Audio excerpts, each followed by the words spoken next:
While we welcome the recent designation of 15th of March as the International Day to Combat Islamophobia by the UN General Assembly, we believe the appointment of the OIC Secretary General's Special Envoy on Islamophobia during this CFM would be a concrete step in coordinating ideologies and occupation.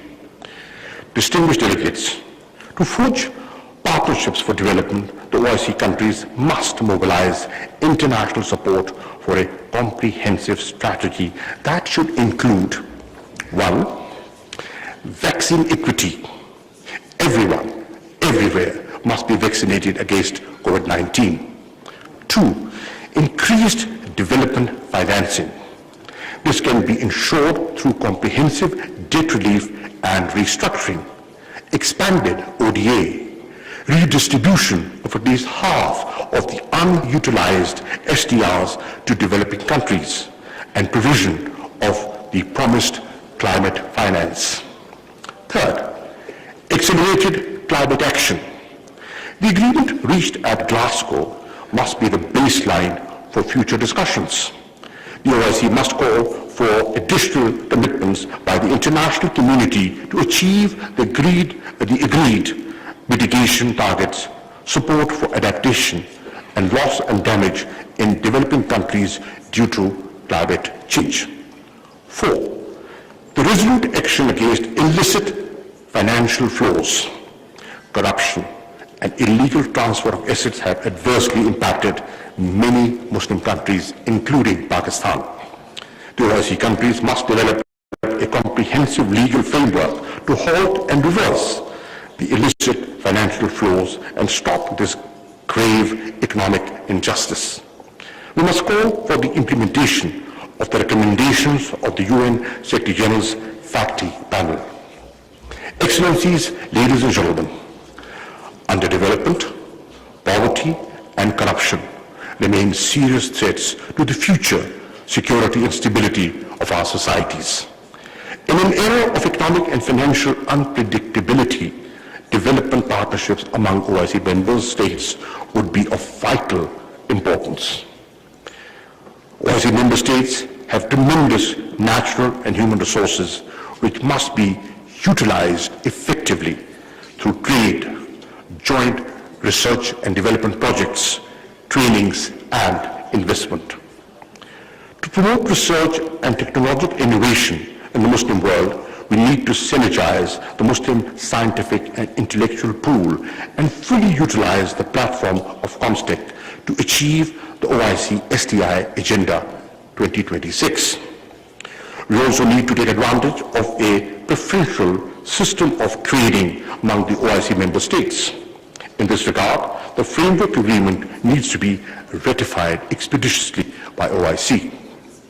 We should also come together and build convergences on removing international barriers to development.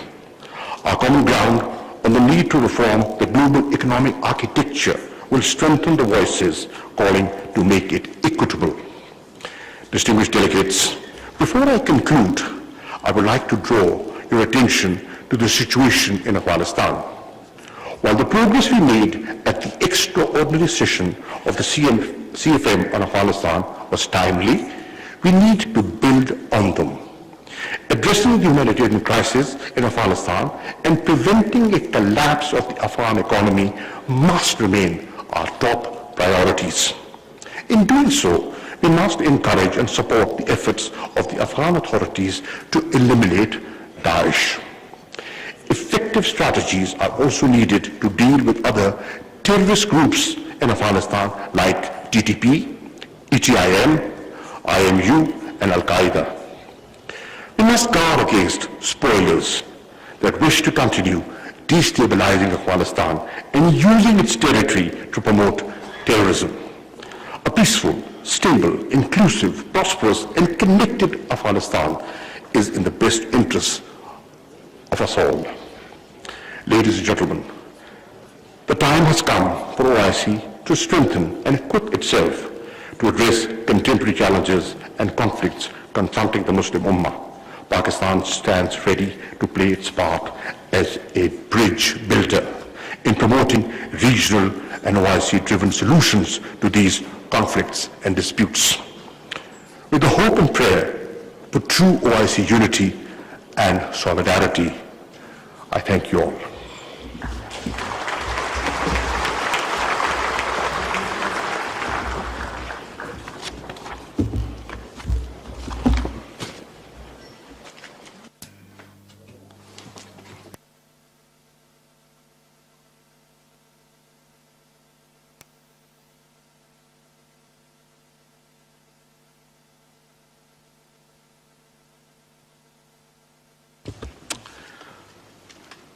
I now invite His Royal Highness Prince Faisal bin Farhan Al Saud, Foreign Minister of the Kingdom of Saudi Arabia, for his speech.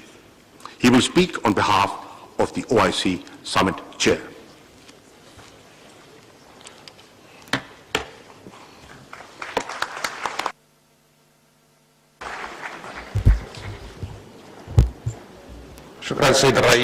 Thank you, Mr. Chairman. In the name of Allah, the Lord of Mercy, the Giver of Mercy and Praise,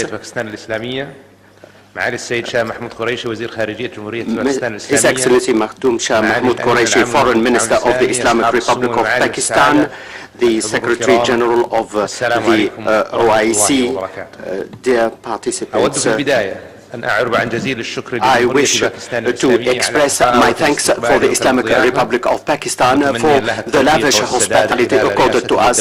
I wish them full success in the chairmanship of the current session. I wish to seize this opportunity to congratulate the Islamic Republic of Pakistan and its people for the 75th commemoration of the independence of the Islamic Republic of Pakistan, and we wish them more prosperity and success. I wish to extend my thanks to the Republic of Niger for its chairmanship of the 48th session of the Council of Foreign Ministers in spite of COVID-19, and I congratulate them for the achievements made by the Islamic Republic of Pakistan in adopting a day to fight against Islamophobia. There are also more efforts made to achieve greater success in the Islamic Ummah. I wish to extend my thanks to the people working in the OIC Secretariat under the leadership of the Secretary General for the sound organization of this meeting. I congratulate them on the continued effort to achieve the noble goals of this organization. The Kingdom of Saudi Arabia believes in the role of the OIC in consolidating Islamic solidarity and in protecting common interests to preserve the noble, lofty values of Islam. This will lead to greater cooperation and understanding on the basis of mutual respect among all cultures and religions. Excellencies, ladies and gentlemen, the Kingdom of Saudi Arabia has clear values in consolidating Islamic cooperation and brotherhood among member states with a view to enforcing coordination to face the common challenges. And there was the meeting on Afghanistan in December 2020, and this was a successful meeting which led to the establishment of the Humanitarian Trust Fund under the IDB. Khatib was appointed as representative of this fund. Kingdom reiterates the importance of the role of Islamic countries to achieve peace and security in Afghanistan. We call for further efforts to support the Afghan people so that they can overcome the tragic situation they have at the moment. We hope that Afghanis will participate in building the future of their country through dialogue among the various components of the Afghani societies. and to avoid using Afghani land as for terrorist activities. We also call for the respect of human rights and the rights of women to work and study on the basis of our values. The participants, the Kingdom of Saudi Arabia, reaffirms the centrality of the Palestinian cause. It supports all the international efforts at reviving the peace process among the conflicting parties and the return to direct negotiations to settle all the standing issues between the two parties. So we reaffirm our support to the Palestinian people in order to achieve a lasting peaceful settlement of the Palestinian cause with the establishment of an independent Palestinian state and in line with international resolutions. Ladies and gentlemen, the continued escalation by the Houthi group reflects the rejection of political settlement. The Kingdom of Saudi Arabia calls for the implementation of the UN resolutions to neutralize the negative impact of Houthi groups and to stop importing arms in Yemen. This is a threat to the region. We reiterate the importance of the role of brothers to apply more pressure on the Houthis so that they can stop jeopardizing maritime security. On the basis of reducing the suffering of the Yemeni people, we contribute to humanitarian action and we provide humanitarian support to the Yemen people. The participants, the Kingdom of Saudi Arabia stands by the Muslim communities to defend their values as sustained by our region. We also provide support to the people of Jammu Kashmir. We also support the efforts made by the international community to reach a just solution to the Jammu Kashmir issue. Excellencies, ladies and gentlemen, the Kingdom of Saudi Arabia is making steps to achieve its ambitious vision. We hope that this will be a model for the rest of the world. I would like to seize this opportunity to extend my thanks who have accepted to support the event in our country, and this will promote our values. We reiterate our support for the efforts made by this organization. We believe that this is the second international organization. It represents the third population of the world. We hope that this meeting will lead to success and will achieve more prosperity for our people. I thank you very much for your attention.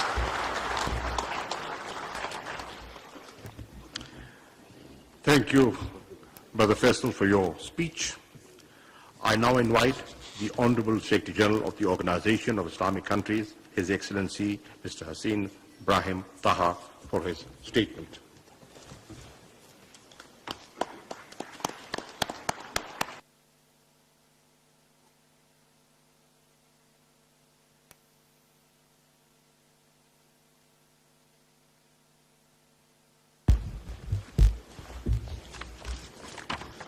بسم الله الرحمن الرحيم.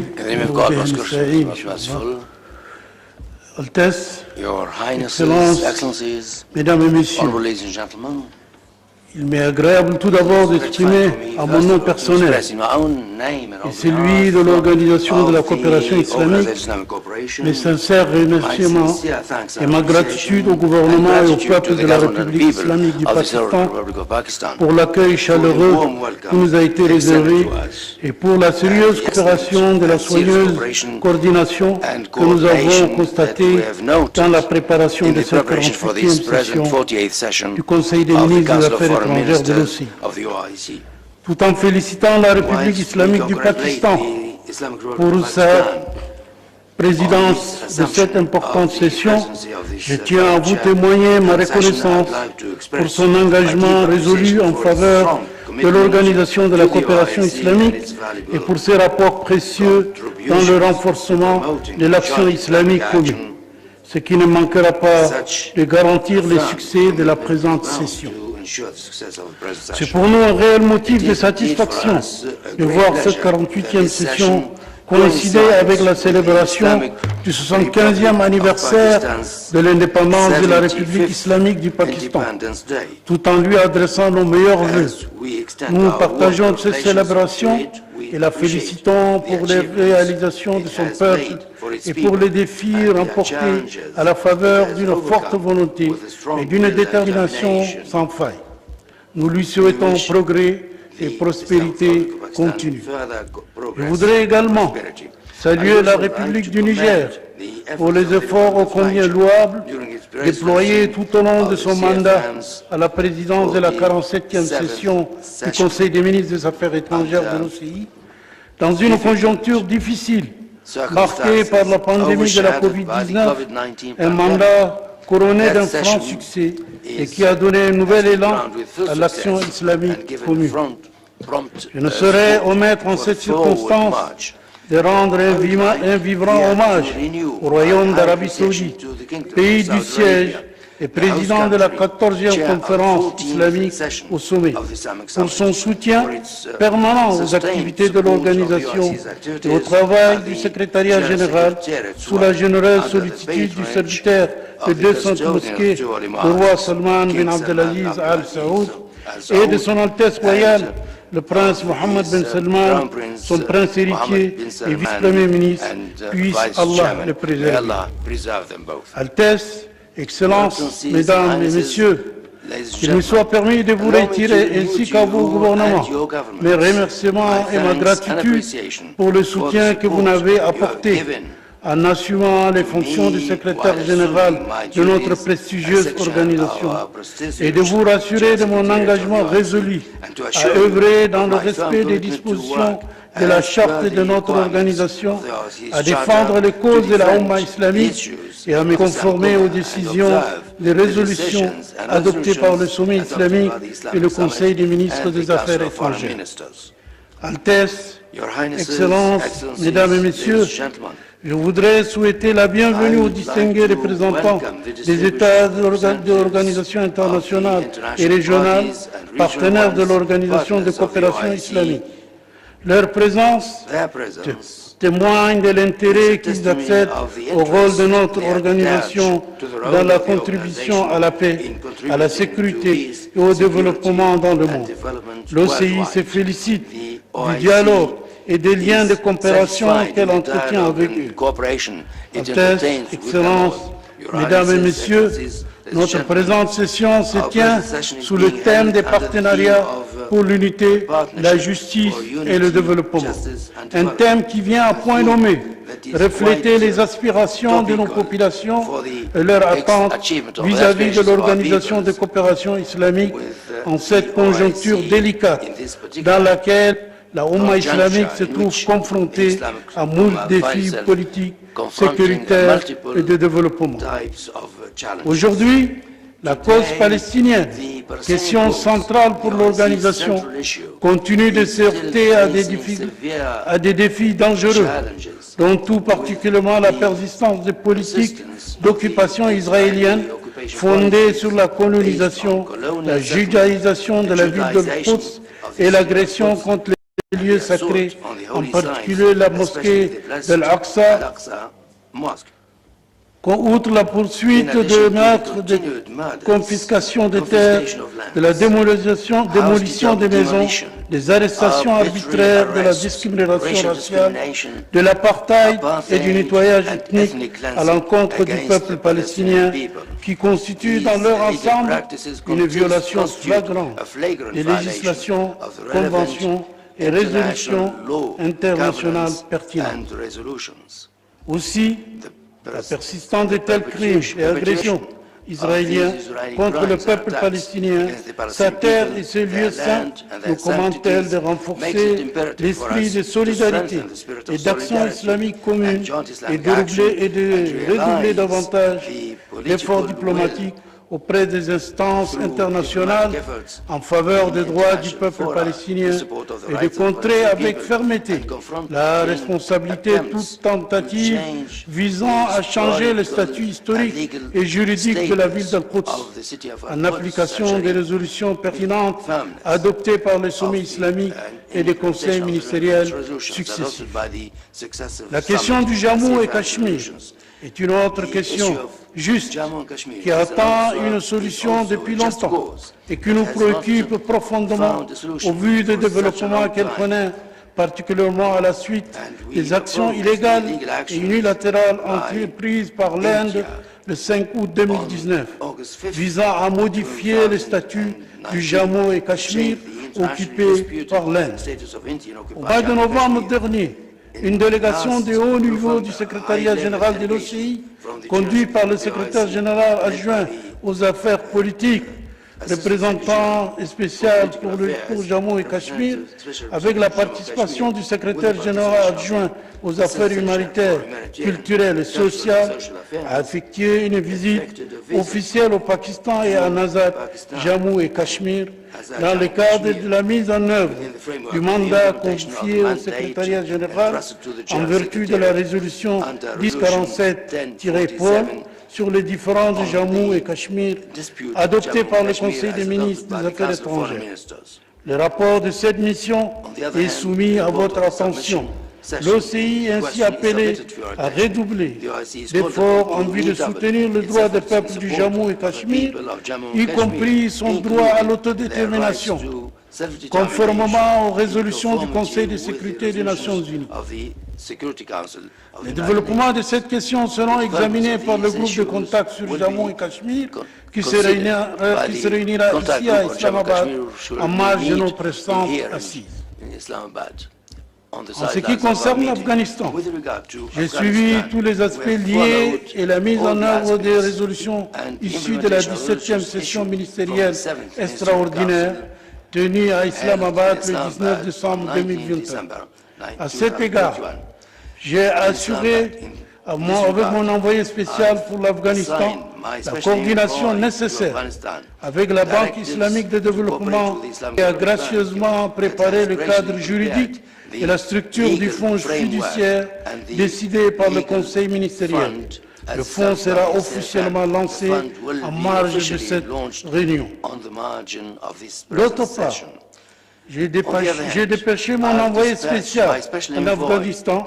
Il a eu des entretiens élargis avec un certain nombre de ministres du gouvernement en place à Kaboul concernant les efforts de l'organisation dans les domaines humanitaires, politiques et économiques.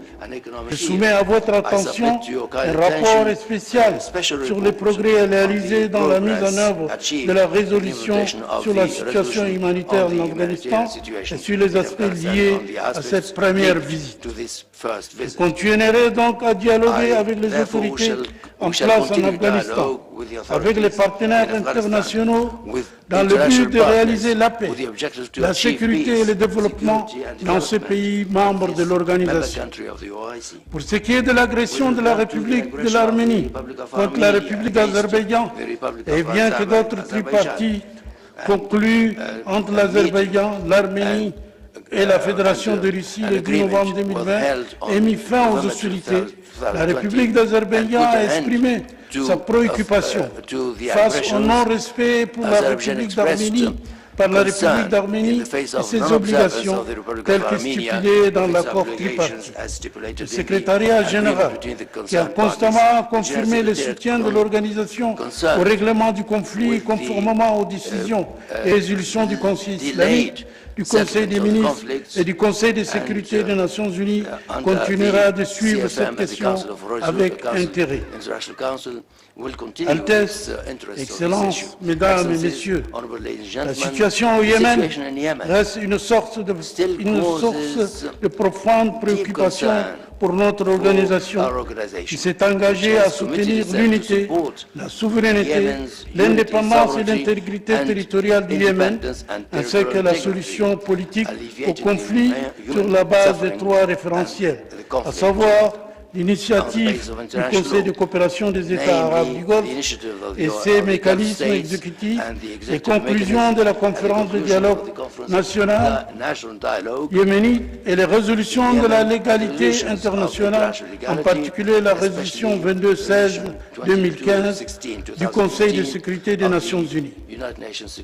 C'est dans ce même ordre d'idées que le secrétariat général de l'OCI salue l'idée que le secrétariat général de l'OCI salue l'initiative annoncée par le Conseil des ministres des États arabes du Golfe d'organiser des consultations yéméno-yéménites dans la capitale saoudienne, à Riyad, à la fin de ce mois.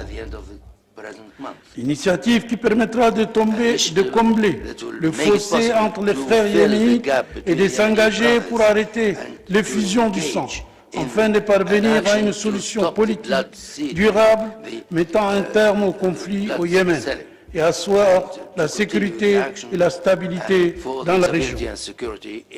Dans ce contexte, nous renouvelons l'expression de notre gratitude au Royaume d'Arabie Saoudite pour ses efforts et initiatives inlassables destinés à contribuer à accélérer la recherche d'une solution pacifique et permanente à la crise yéménite.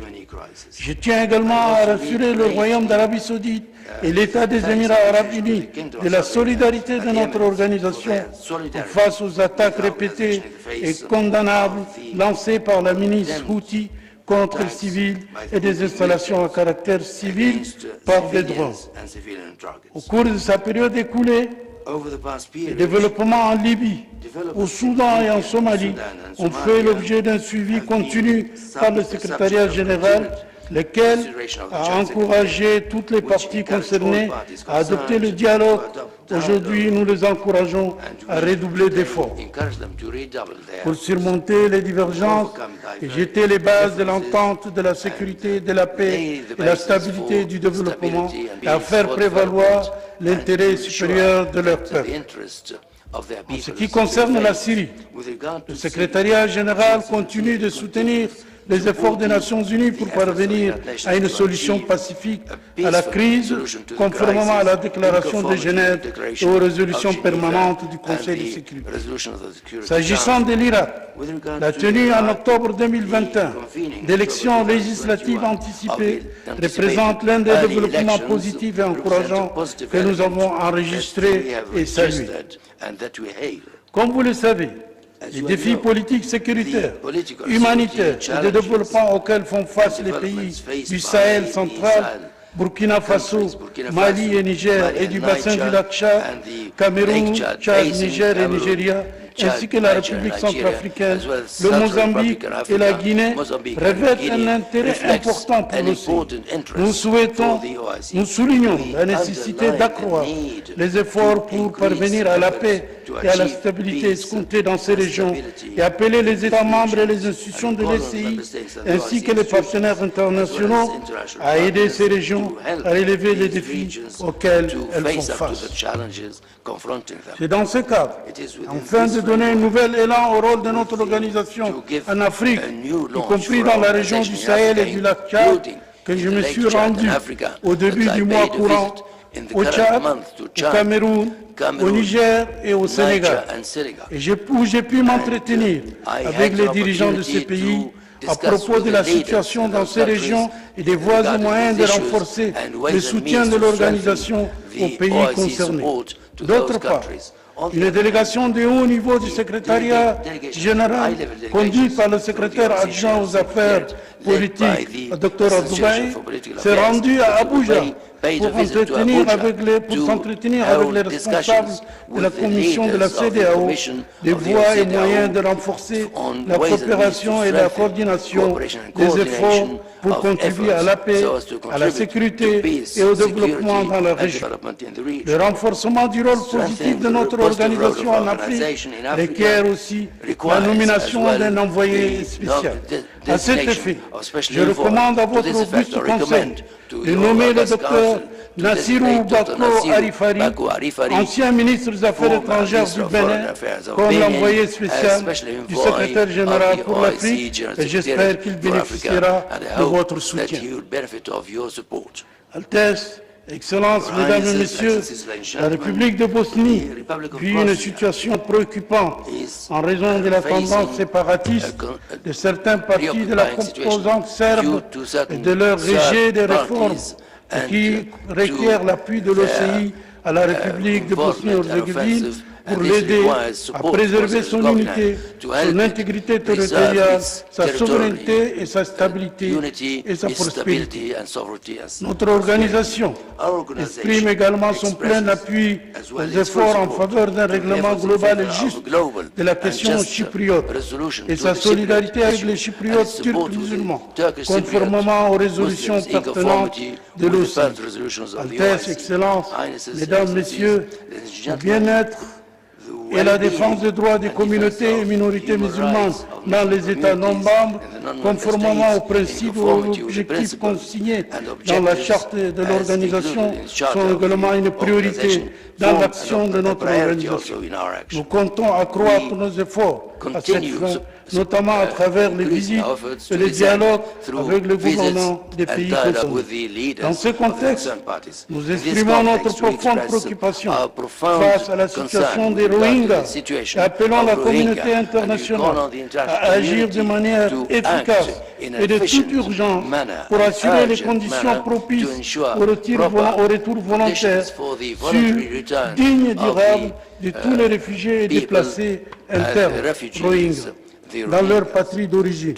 Nous nous réjouissons des progrès enregistrés dans l'affaire judiciaire déposée contre les Myanmar près la Cour internationale de justice, dont notamment la récente reprise des audiences en vue d'obtenir justice et reddition des comptes pour les Rohingyas et mettre fin immédiatement à toutes les formes de violence à leur encontre. Je voudrais à cet égard rendre hommage à la Gambie, à la République de Gambie, pour le rôle de premier plan qu'elle joue et aux États membres qui ont contribué au financement de l'affaire. La réunion aujourd'hui du comité ministériel ad hoc de l'OCI sur la reddition des comptes pour les violations des droits humains à l'égard de Rohingyas permettra de faire le point de la situation et de coordonner les efforts à cet égard. Altesse, Excellences, Mesdames et Messieurs, selon les rapports officiels de l'Observatoire de l'islamophobie de l'OCI, la réputation des communautés musulmanes dans de nombreux pays est sujette à la diffamation, au moment où s'accentue la haine envers les musulmans, en raison notamment de la montée des idéologies d'extrême droite. Tous les États, y compris les États islamiques, se doivent de faire face à la recrudescence d'une telle tendance négative et de prendre de nouvelles mesures pour éviter les pratiques discriminatoires, racistes et xénophobes dans les diverses franges de la société, et partant asseoir les piliers de la paix et de la sécurité. À cet égard, nous comptons sur l'appui des États membres aux efforts déployés par le secrétariat général en faveur de la lutte contre l'islamophobie. D'autre part, nous devons collaborer avec tous les membres de la communauté internationale pour lutter contre ces phénomènes. C'est avec satisfaction que nous avons accueilli l'adoption le 15 mars par l'Assemblée générale des Nations Unies d'une résolution désignant le 15 mars de chaque année comme journée internationale de lutte contre l'islamophobie. Nous formulons l'espoir qu'elle contribuera à favoriser un dialogue à l'échelle mondiale d'une culture de tolérance et de paix. La lutte contre le terrorisme est également une priorité absolue pour notre organisation. Pour y faire face, le secrétariat général met en œuvre une stratégie multidimensionnelle sur la base du mandat juridique de la Convention de l'OCI sur la lutte contre le terrorisme, parmi les questions auxquelles le secrétariat général accorde une attention particulière. Je voudrais mentionner la contribution au renforcement du dialogue entre les États, les religions, les cultures et les civilisations. Ces sujets figurent à l'ordre du jour des consultations que le secrétariat général entretient avec les États et les organisations internationales et régionales partenaires. et fait l'objet d'activités conjointes avec eux. Nous œuvrons à renforcer cet effort. Je voudrais saisir aussi cette occasion pour féliciter les Émirats arabes unis d'avoir accueilli avec succès l'Expo 2020 de Dubaï, qui a contribué au renforcement de la compréhension et de la coopération entre les nations. Altesse, Excellences, Messieurs, Mesdames et Messieurs, dans le domaine du développement social et de la protection des valeurs de l'institution du mariage et de la famille, le secrétariat général s'apprête à convoquer d'autres réunions du groupe d'experts intergouvernementaux pour parachever la discussion du projet de convention de l'ECI sur le droit de l'enfant en islam, projet qui a été élaboré avec la Commission permanente indépendante des droits de l'homme. En ce qui concerne l'autonomisation des femmes et l'acuité de genre et l'équité de genre, je voudrais saluer les efforts déployés par la République arabe d'Égypte, pays du siège de l'Organisation pour le développement de la femme, en allouant un bâtiment indépendant pour abriter le siège de l'organisation, tout en dotant des équipements appropriés. Le plan de renforcement des capacités des jeunes. Je tiens ici à rendre hommage au Royaume d'Arabie Saoudite pour avoir décidé d'accueillir la 5e session de la conférence islamique des ministres de la jeunesse et des sports, qui a été malheureusement reportée du fait des incidents de la pandémie du coronavirus. Le secrétariat général poursuit la coordination avec les autorités saoudiennes concernées à l'effet de fixer une nouvelle date pour cette conférence. En matière des médias, l'organisation a accéléré le rythme de ces investissements dans de nouveaux médias pour éclairer les États membres et l'opinion publique locale et mondiale avec ses prises de position vis-à-vis des causes vitales de la Oumma islamique et des communautés musulmanes dans les pays non membres, ainsi que pour faire connaître ces projets et ces efforts de soutien aux États membres, en particulier les moins avancés, en vue d'endiguer la propagation de la pandémie du coronavirus Covid-19. Dans le domaine humanitaire, les efforts du secrétariat général se sont développés au cours des dernières années et ses relations avec la communauté humanitaire internationale se sont considérablement renforcées. À cet égard, j'aimerais remercier tous les États membres et les institutions de l'organisation qui ont contribué au soutien de l'action humanitaire de notre organisation, notamment le Fonds de solidarité islamique et les partenaires humanitaires au premier rang desquels je citerai le Centre du roi Salman pour le secours et l'action humanitaire. Le secrétariat général a déployé d'énormes efforts pour aider les États membres les moins avancés à faire face à la pandémie du coronavirus, a adopté plusieurs initiatives à cet égard, dont tout particulièrement l'ouverture d'un compte pour la réception de dons destinés à l'achat des vaccins approuvés par l'Organisation mondiale de la santé. Le Royaume d'Arabie saoudite a fait un généreux don de 20 millions de rials saoudiens, en particulier à ce compte, en soutien à ce compte pour l'acquisition des vaccins, en coordination avec le Centre du roi Salman pour les secours et l'action humanitaire. Je saisis cette occasion pour lancer un appel aux États membres pour contribuer à ce compte afin de financer l'achat des vaccins au profit des États membres les moins avancés au nom de l'organisation. Altesse, Excellences, Mesdames et Messieurs, 2 années se sont déjà écoulées et nous ne sommes pas encore parvenus à sortir totalement de la crise provoquée par la pandémie de la Covid-19. En raison de cette pandémie et des mesures de confinement draconiennes, nos États membres ont subi des pertes d'emploi considérables ainsi qu'une récession économique, une réduction des investissements et des exportations et une régression des activités touristiques. Partant de ce constat, la reprise post-corona occupe désormais une place prépondérante parmi nos préoccupations. À cet égard, notre organisation a accordé une attention particulière à la mise en œuvre de ces programmes et projets économiques dans le secteur névralgique tels que l'agriculture, le développement rural, la sécurité alimentaire, le travail et l'emploi, la protection sociale, ainsi qu'au renforcement des échanges commerciaux et à l'encouragement de l'investissement, afin d'assurer la réalisation des objectifs énoncés dans le programme d'action OCI 2025. Compte tenu de l'importance de la coopération dans les domaines économiques et commerciaux entre les États membres et dans le cadre de la mise en œuvre de la résolution précédente de votre auguste Conseil d'organiser un forum sur les investissements en Afrique. J'ai accordé beaucoup d'attention à cette question. Je suis sur le point d'en finaliser les détails et je les annoncerai en temps voulu. Il me plaît également de vous informer que la 8e session de la conférence ministérielle de l'OCI sur la sécurité alimentaire et le développement agricole qui s'est tenue à Istanbul, en République de Turquie, du 25 au 27 octobre 2021, a donné une nouvelle impulsion à la coopération dans le secteur.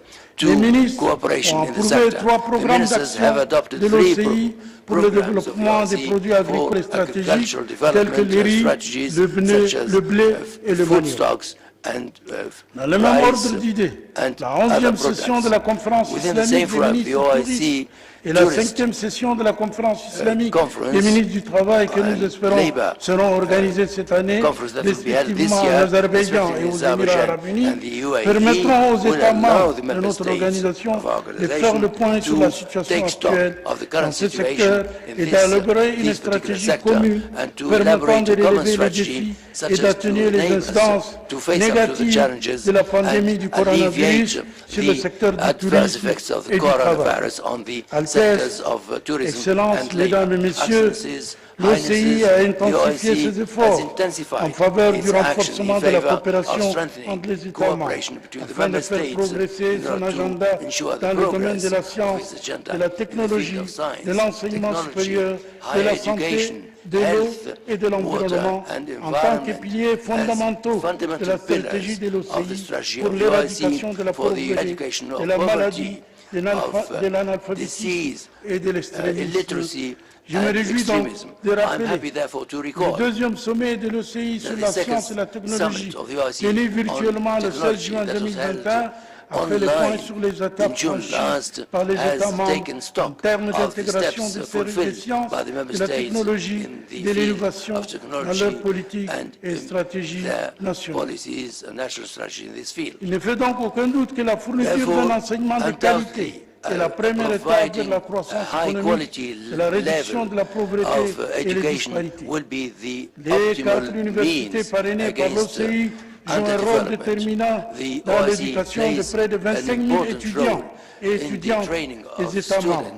Qu'il me soit permis d'adresser mes remerciements et ma gratitude à tous les États membres et aux organisations qui apportent un soutien financier à ces universités, en consécration une plus grande solidarité et coopération entre les États membres dans le domaine de l'enseignement supérieur. Le programme d'échange éducatif de l'OCI vise à fournir plus de bourses d'études aux étudiants et étudiantes dans les États membres de l'OCI, en particulier les pays les moins avancés d'entre eux. Dans le domaine de la santé, le secrétariat général, en collaboration avec les organes compétents de l'organisation, a adopté une approche traditionnellement pour aider ces États membres à relever les défis inédits posés par la pandémie de la COVID-19, notamment la convocation de réunions d'urgence du comité de pilotage de la santé au niveau du ministère de la Santé, ainsi que des réunions d'urgence du comité exécutif de l'OCI au niveau des ministres des Affaires étrangères. Deuxièmement, une aide financière d'urgence aux États membres par l'entremise du Fonds de solidarité islamique et du groupe de la Banque islamique de développement. Troisièmement, la lutte contre la désinformation et les informations fallacieuses. En thèse, Monsieur media Dans le cadre de l'action juridique organique, les conventions, traités et statuts adoptés par le comité de sommet islamique et les réunions du Conseil des ministres des Affaires étrangères représentent le cadre juridique qui permet à l'organisation d'exercer ses fonctions conformément au mode et aux mécanismes entérinés par les États membres. À cet égard, je voudrais renouveler l'appel aux États membres qui n'ont pas encore achevé les procédures de ratification des conventions conclues dans le cadre de l'organisation, de le faire dans les meilleurs délais, afin que ces instruments puissent être mis en vigueur et que les institutions et organes qui sont ainsi puissent entrer en activité. Au premier rang de ces documents, je citerai la charte de l'organisation, les statuts de l'organisation pour le développement de la femme et de l'organisation islamique pour la sécurité alimentaire, qui sont déjà entrés en vigueur. De plus, il existe des institutions importantes dont les statuts ne sont pas encore entrés en vigueur, tels que la Cour islamique internationale de justice, le centre de travail et le centre de coopération et de coordination policière. Dans le cadre du programme de réforme du secrétariat général, une étude a été élaborée par l'Institut d'administration publique en collaboration avec le secrétariat général. Cette étude a abouti à l'élaboration d'un projet d'organigramme pour le secrétariat général. Dans les annexes de mon rapport à la présente session figurent les recommandations faites à cet égard. Le secrétariat général, en application des résolutions du Conseil des ministres des Affaires étrangères, a tenu une réunion du groupe d'experts intergouvernementaux pour élaborer de nouveaux règlements ainsi que pour réviser et mettre à jour certains statuts et règlements de procédure.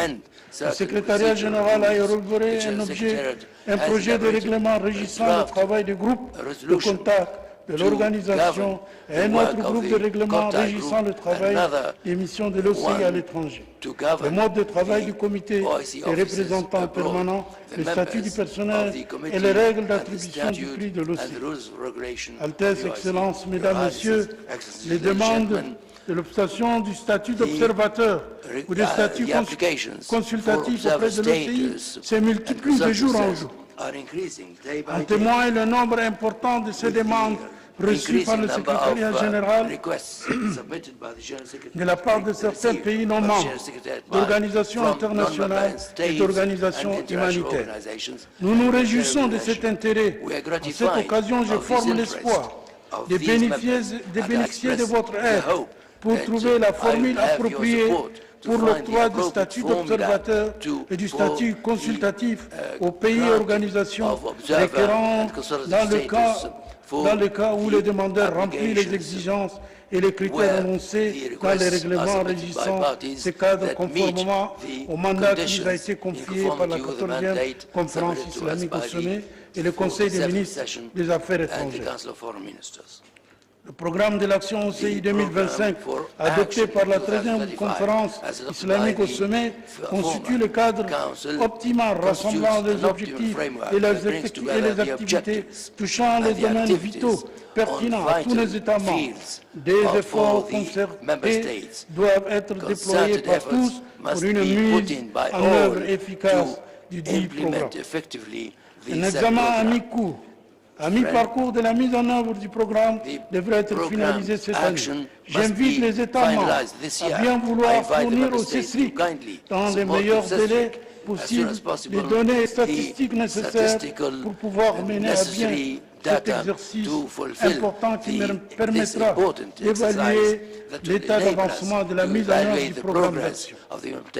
Atteindre les objectifs, les différents objectifs que je viens de citer et accroître la capacité de l'organisation à relever les défis actuels nous commande d'aller de l'avant dans la voie d'une réforme globale de notre organisation et de ses différents organes et instituts avec le soutien et l'engagement des États membres. Nous comptons également sur votre soutien financier continue à l'organisation et à ses différents organes, afin qu'ils puissent mettre en œuvre et assurer le suivi de tous les plans et programmes approuvés par vos Altesses et Excellences. Nous sommes persuadés qu'en renforçant le rôle de l'organisation, nous considérons l'action islamique commune et l'esprit de solidarité entre nos États membres. Le secrétariat général poursuit des efforts auprès des autorités compétentes du Royaume d'Arabie Saoudite pour la mise en œuvre des procédures des règlements des arriérés de certains États membres pour lesquels le gouvernement du Royaume d'Arabie Saoudite a pris l'initiative de régler leurs arriérés dus pour l'OCI dans le cadre de son soutien et son assistance continue à l'organisation. Ces arriérés constituent l'obstacle empêchant l'organisation d'honorer convenablement ses charges. Les obligations urgentes seront couvertes grâce à ces paiements et il sera envisageable d'étudier les possibilités d'investissement direct en coopération avec la Banque islamique de développement. Je tiens également à souligner que le secrétariat général, dans le cadre de la mise en œuvre des recommandations de la Commission permanente des finances, œuvrera en concertation avec le président de la Commission permanente des finances et le président de l'organe du contrôle financier, afin d'offrir à la réunion annuelle de la Commission permanente des finances le temps nécessaire et suffisant pour examiner tous les points de son ordre, examiner tous les points de son ordre du jour, d'autant qu'on œuvrera à préparer le budget de manière conforme à l'exercice budgétaire, prenant en considération l'ouverture de l'exercice budgétaire en janvier et sa clôture en décembre, conformément au règlement financier de l'OCI, aux règles de procédure de la Commission permanente des finances, ainsi que les règles de procédure de l'organe du contrôle financier OCF. Dans le contexte, le secrétariat général ne ménagera aucun effort pour mettre en œuvre les recommandations de l'organe de contrôle financier issues de ces 41e et 42e sessions en vue de renforcer la transparence et l'action financière. Je voudrais insister sur la recherche d'une représentation géographique plus équitable lors du pouvoir des postes vacants. De même, nous nous attelons à redoubler d'efforts pour recruter dans un plus grand nombre de pays non représentés ou sous-représentés afin de consacrer une répartition géographique équitable au sein du secrétariat général et des organes subsidiaires. Altesses, Excellences, Mesdames et Messieurs, la scène mondiale connaît de graves tensions ces derniers jours en raison de la crise ukrainienne dont les répercussions vont au-delà des pays de la région pour s'étendre au monde entier. Cette crise pourra potentiellement défavoriser la reprise économique encore fragile dans de nombreux pays, y compris les États membres de l'OCI. Comme vous le savez tous, ce conflit en cours risque d'affecter de manière significative les exportations de lait de ces deux pays qui représentent près de 29% de l'offre mondiale. À cet égard, je devrais inciter les États membres de l'OCI à passer de la parole aux actes par rapport à la stratégie des réserves alimentaires de l'OCI, sur les stratégies de réserves alimentaires de l'OCI, sur les produits stratégiques, à savoir le blé, le riz et le manioc, dans le but d'assurer ces réserves alimentaires au niveau national et régional et par conséquent un niveau d'autosuffisance alimentaire acceptable dans les pays membres de l'OCI. Ainsi, partant des principes objectifs annoncés dans la Charte des Nations Unies et de l'OCI, dont tout particulièrement la contribution aux efforts de maintien de la paix et de la sécurité internationale, le secrétariat général a exhorté les parties concernées à œuvrer en faveur d'une solution pacifique de la crise ukrainienne et à poursuivre les négociations pour la recherche d'une solution politique qui garantira une paix et une stabilité durable et qui préservera la sécurité des populations. En conclusion, permettez-moi de signaler que les mots que je viens de prononcer devant votre auguste personne, auguste conseil, ne sont qu'un résumé des efforts déployés par le secrétariat général de l'OCI dans l'exécution de la mission qui lui a assignée. Mais une documentation complète, comprenant mon rapport sur les activités de l'organisation, est soumise à votre attention. Vous conviendrez avec moi que les défis sont nombreux et multiformes, dont je demeure convaincu qu'ensemble, unis et solidaires, nous pourrons contribuer à les relever. Puisse le Très-Haut, Allah, puisse guider nos pas vers la réalisation des objectifs pour lesquels nous nous sommes fixés au service de la Oumma islamique et pour la réalisation de ces aspirations à la paix et à l'unité, à la justice, au développement dans nos États membres et dans le monde. Je vous remercie de votre aimable attention. Wassalamu alaikum wa rahmatullahi wa barakatuh.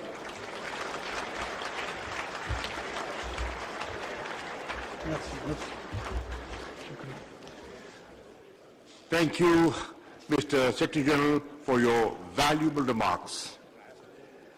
Excellencies, ladies and gentlemen, we will now hear a video message from the United Nations Secretary General, Antonio Guterres.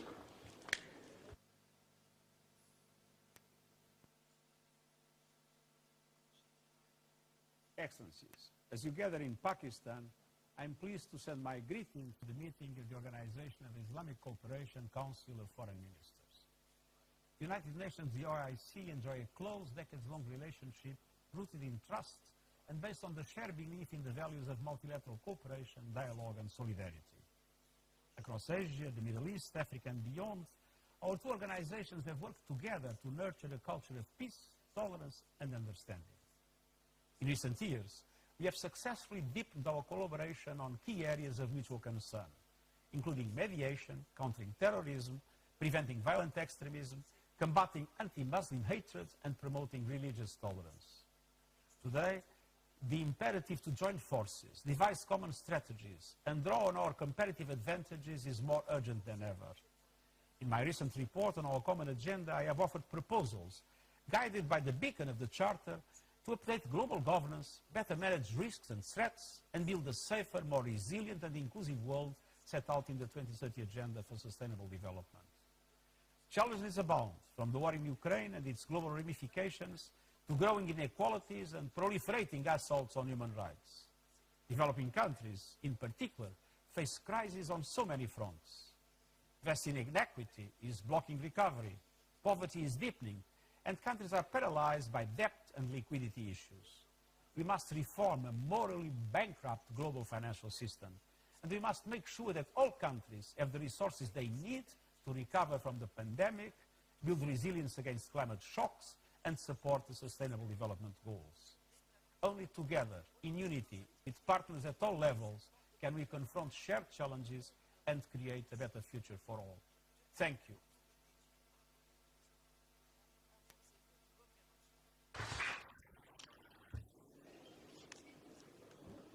I now request His Excellency Mr. Muhtar Tilberdi, Deputy Prime Minister and Foreign Minister of the Republic of Kazakhstan, to deliver a statement.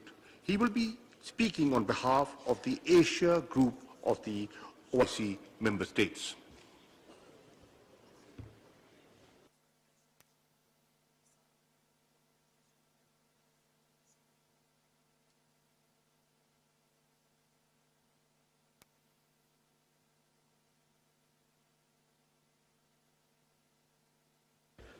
Bismillah ar-Rahman ar-Rahim. Honorable Minister Imran Khan, the Prime Minister of the Islamic Republic of Pakistan, distinguished Mr. Shah Mahmood Qureshi, the Minister of Foreign Affairs of the Islamic Republic of Pakistan, distinguished Mr. Hussein Ibrahim Taha, Secretary General of OSCE, Your Highnesses, Your Excellencies, ladies and gentlemen. Assalamu alaikum wa rahmatullahi wa barakatuh.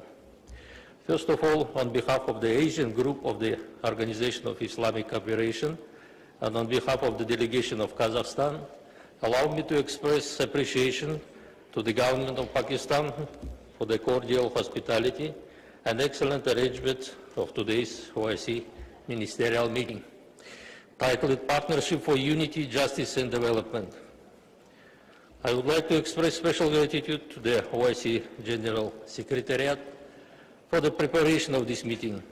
I also would like to congratulate the Republic of Niger on the successful completion of chairmanship of the 47th session of the OIC Council of Foreign Ministers. I wish all participants of this meeting a productive work for the prosperity of our Ummah.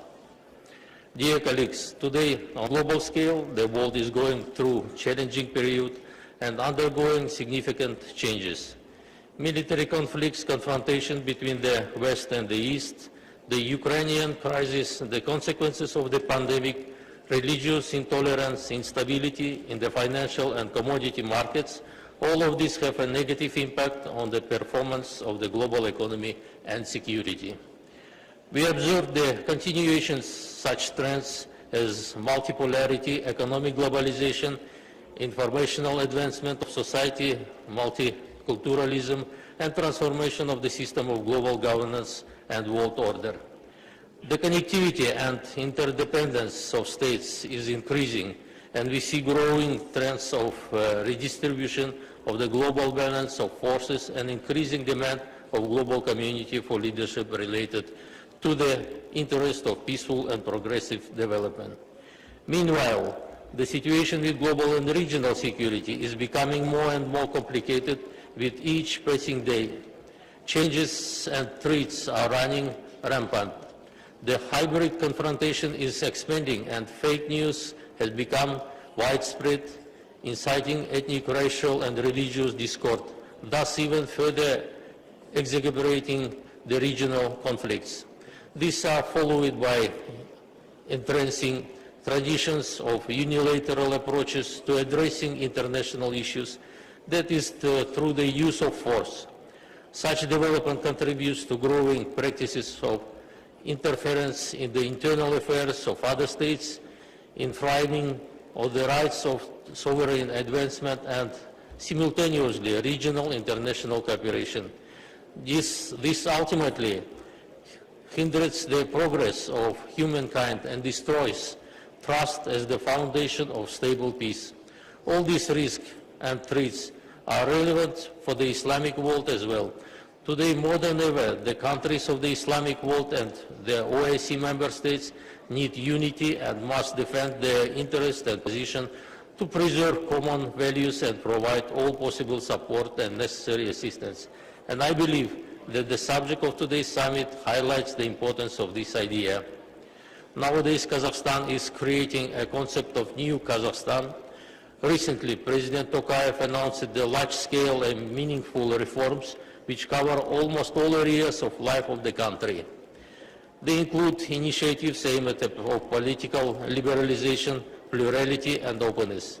In the sphere of the economic, the reforms are focused on the tackling monopolization, improving living standards and ensuring that all citizens feel the benefits of our growing economy. Societal reforms are aimed at improving health and education of the nation as well as other sectors. Kazakhstan today fully supports international efforts to ensure regional security and sustainable development of the countries of Eurasia. The ongoing global and regional processes require collective decision regarding resolute reunification of wars, conflicts, confrontation and choosing the path of peace, dialogue and focusing on joint development.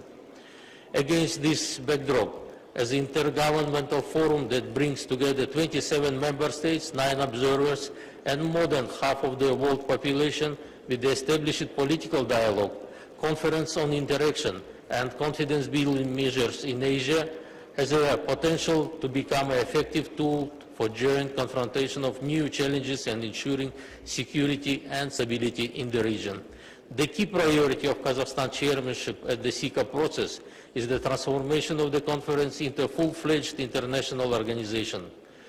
Conversion into an international organization will significantly expand the capacity of the SICA and increase array of tools for practical cooperation between its member states.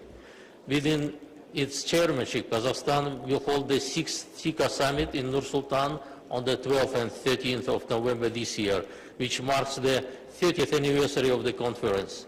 This event aims to propel the SICA into a new level of institutional development. At the initiative of Kazakhstan, the Code of Conduct towards achieving the world free of terrorism was developed within the UN and opened for signature in 2018. It has now been signed by 89 countries. Since 2017, our capital has hosted 17 rounds of the Astana process talks on Syria, aimed at facilitating the efforts of the international community to resolve the prolonged conflict. Kazakhstan, like many OIC member states, is concerned about the situation in Afghanistan. Socio-economic and financial issues need to be addressed urgently to prevent large-scale humanitarian crisis in the region. Kazakhstan contributes within its capacity to the efforts of the world community to stabilize the situation in Afghanistan. We regularly provide humanitarian aid to the Afghan population, implement national and international programs to train Afghan youth, including girls, in educational institutions of Kazakhstan. In 2020, the KazAid, Official Development Assistance Agency, was established to assist the countries of Central Asia and Afghanistan in promoting the Sustainable Development Goals. The opening in Almaty city of the temporary remote office of UNAMA was a sign of the recognition of the role Kazakhstan and the organization's trust in our country. I would also like to emphasize the timelines of the extraordinary meeting of the OIC Council of Foreign Ministers on Humanitarian Situation in Afghanistan held in Islamabad on 19 of December 2021, which resulted in the adoption of the several practical decisions, including the launch of the Afghanistan Food Security Program under the aegis of the Islamic Organization for Food Security, and the establishment of the Humanitarian Trust Fund under the aegis of the Islamic Development Bank. In this regard, I call on the OIC Secretariat to assist the IOFC in the prompt launching the Afghanistan Food Security Program, and the OIC member states to make generous contribution to this program. Regretfully, conflicts and military clashes continue among the Muslim countries today. The events in Yemen, Syria, and several African states have become a matter of concern. Therefore, we believe that the initiative of Islamic rapprochement remains relevant for peace and harmony in the Islamic world. Kazakhstan reaffirms its unwavering position for just and comprehensive solution to the Palestinian question on the basis of relevant resolutions of the UN Security Council and the UN General Assembly in accordance with the two states for two nations principle. Moreover, we reiterate the OIC principled position on the Jammu and Kashmir dispute for peaceful settlement in accordance with the relevant United Nations Security Council. We are convinced that promoting the ideology of tolerance, mutual understanding, and cultural diversity is the key to combating hatred and discrimination.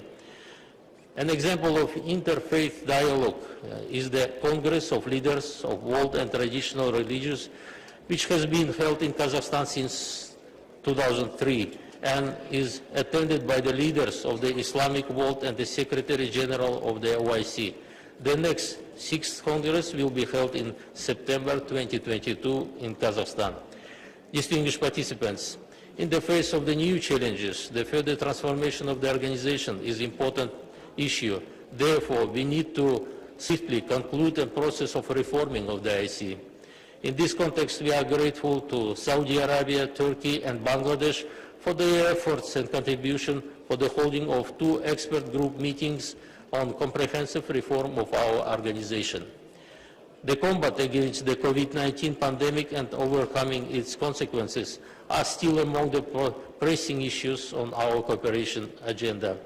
At the current stage, I would like to emphasize the importance of uniting our efforts in the combat against the pandemic and the exchange of vaccines.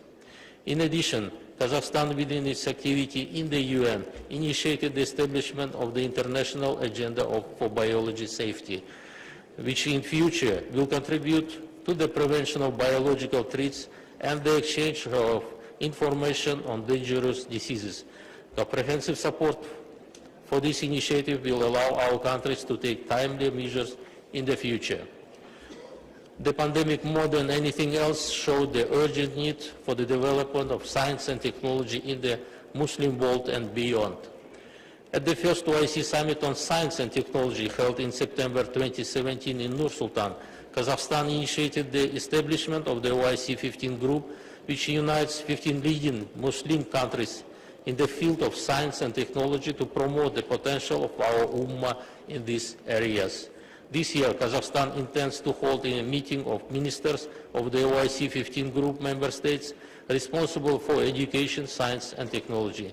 This step would also again demonstrate the need to consolidate efforts in the development of our own advanced science and technology as an important factor in achieving peace and prosperity. Distinguished colleagues, today many countries, including the Islamic world, are facing acute issue of ensuring food security due to the complex of geopolitical situation in the world and climate changes. Many countries in Africa and Middle East are sounding the alarm and are requesting our help in providing essential products. Some countries are experiencing famine due to the crop failures last year. We are ready to cooperate in this area and consider it important to revitalize the Islamic Organization for Food Security and to use its potential to ensure access to food supply for countries in need. To date, 36 of the 56 OIC countries have joined this organization and only 17 countries have ratified its charter. We call on the members of the OIC to actively engage in the activities of the International Organization for Food Security. Last but not least, I invite distinguished delegation to support the resolution on granting the Organization of Turkic States the observer status in the OIC, which will be discussed this afternoon in the special committee.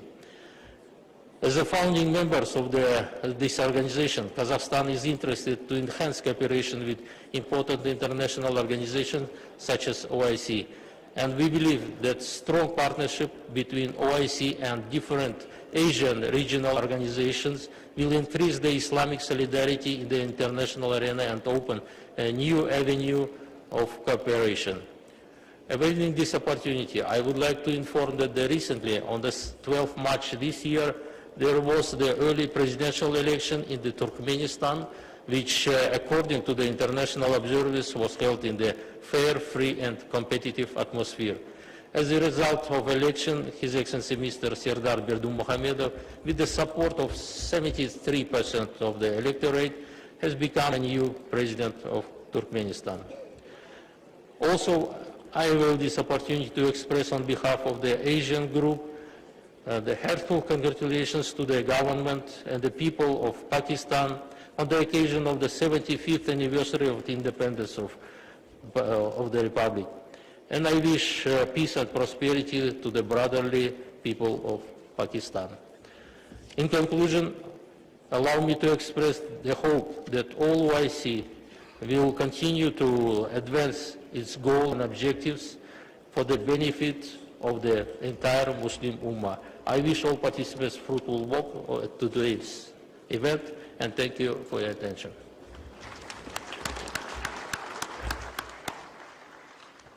Thank you, Your Excellency, for your insightful remarks. I now request His Excellency Mr. Usman Jarandi, Foreign Minister of the Republic of Tunisia, to make his speech. He will be speaking on behalf of the Arab group of the OIC member states.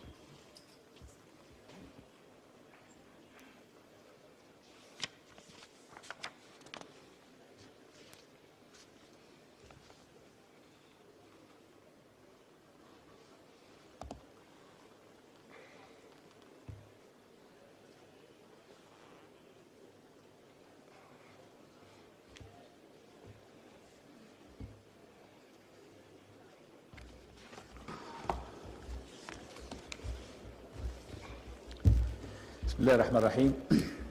In the name of Allah. معالي السيد عمران خان الوزير الأول لجمهورية باكستان. Mr. Imran Khan, Prime Minister of the Islamic Republic of Pakistan, Excellency Shah Mahmoud Qureshi, Foreign Minister of the Islamic Republic of Pakistan, we congratulate you on your chairmanship of this session and for the celebration of your Independence Day. Highnesses, Excellencies,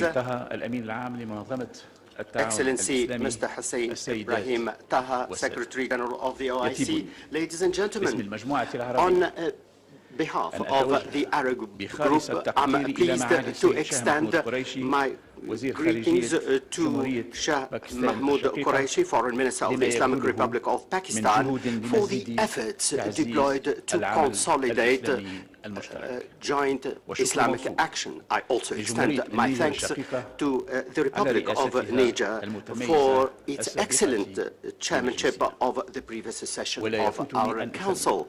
I should seize this opportunity to hail the efforts made by the Kingdom of Saudi Arabia, the chair of the Islamic Summit. I extend my thanks to Mr. Hussein Ibrahim Taha, OIC Secretary General, for providing support to Arab states to further enhance the organization. Highnesses, Excellencies, ladies and gentlemen, the holding of this meeting under the motto of building partnerships reaffirms our need as an Islamic group more than ever, our need for having a joint confrontation of the challenges that we are facing as a result of the serious rapid changes in the world, and the need to contain them in order to promote peace and security in the world and in our Islamic and Arab region in particular.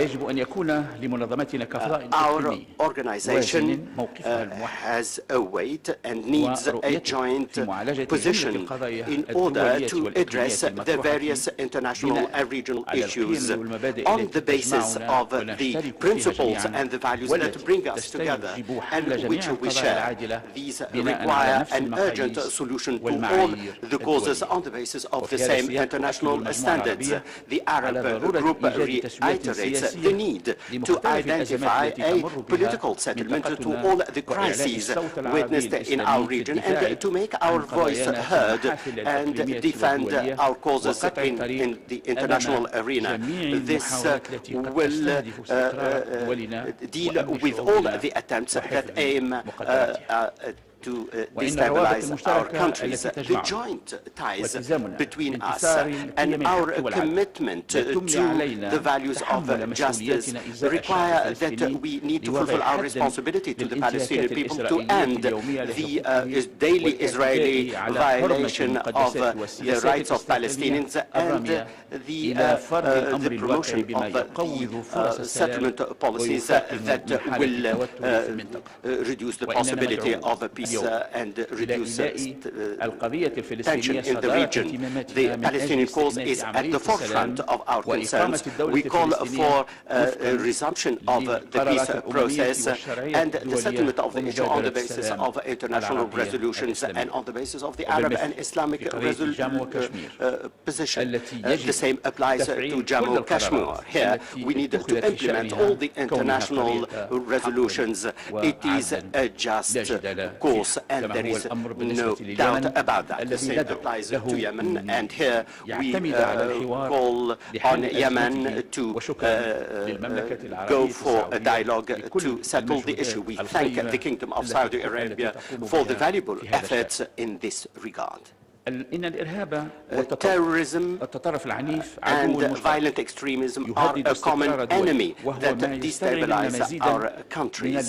This requires further vigilance and more effective coordination and cooperation in order to use the preventive measures and to adopt new approaches to face this scourge and the trans-border organized crime such as illegal migration and trafficking in humans. On the other hand, we need to adopt modern digital communication means to face Islamophobia and the discourse of hatred and extremism. And we need to work together to promote the discourse of tolerance and the acceptance of the other. We need further cooperation among the various partners to convince others about the just cause both of our causes and to promote the principles of understanding on the basis of the peaceful cohabitation between peoples.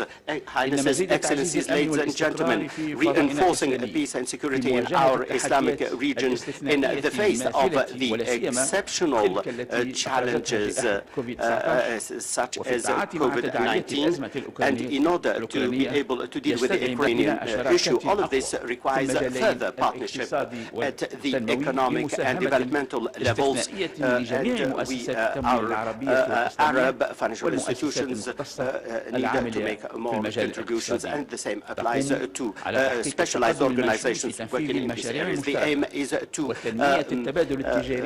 achieve the set objectives to promote trade in the Islamic world and to activate tourism, and we need further initiatives to promote our economies, such as the OIC investment initiative. In this, we rely on the cooperation between the private and public sectors in order to benefit from our abilities as men and women, and the use of all the available resources to promote innovation in the various critical sectors that enable us to be part of the world economy. Mr. Chairman, Highnesses, Excellencies, ladies and gentlemen, our determination is firm to contribute to a modern reformist policy of our organization that will enable us to upgrade its role in order to consolidate cooperation among member states. The aim is to achieve dynamics in the various parts of the organization in its economic, political and development roles. We believe that the challenges we are facing at the moment require consolidating cooperation and consultation the OIC and the League of Arab States, and we need to open up to other organizations in our region with a view to mobilizing more support to our causes in the international arena on the basis of the principles of the UN Charter and co-living with a view to a world that is more just and prosperous. May Allah make us succeed in our endeavor. Thank you very much for your attention. Thank you, Excellency, for your inspiring statement. I now request His Excellency, Mr. Zubair Dada, Minister of State for Foreign Affairs of the Republic of Nigeria, to make his speech. He will speak on behalf of the Africa Group of the OIC member states.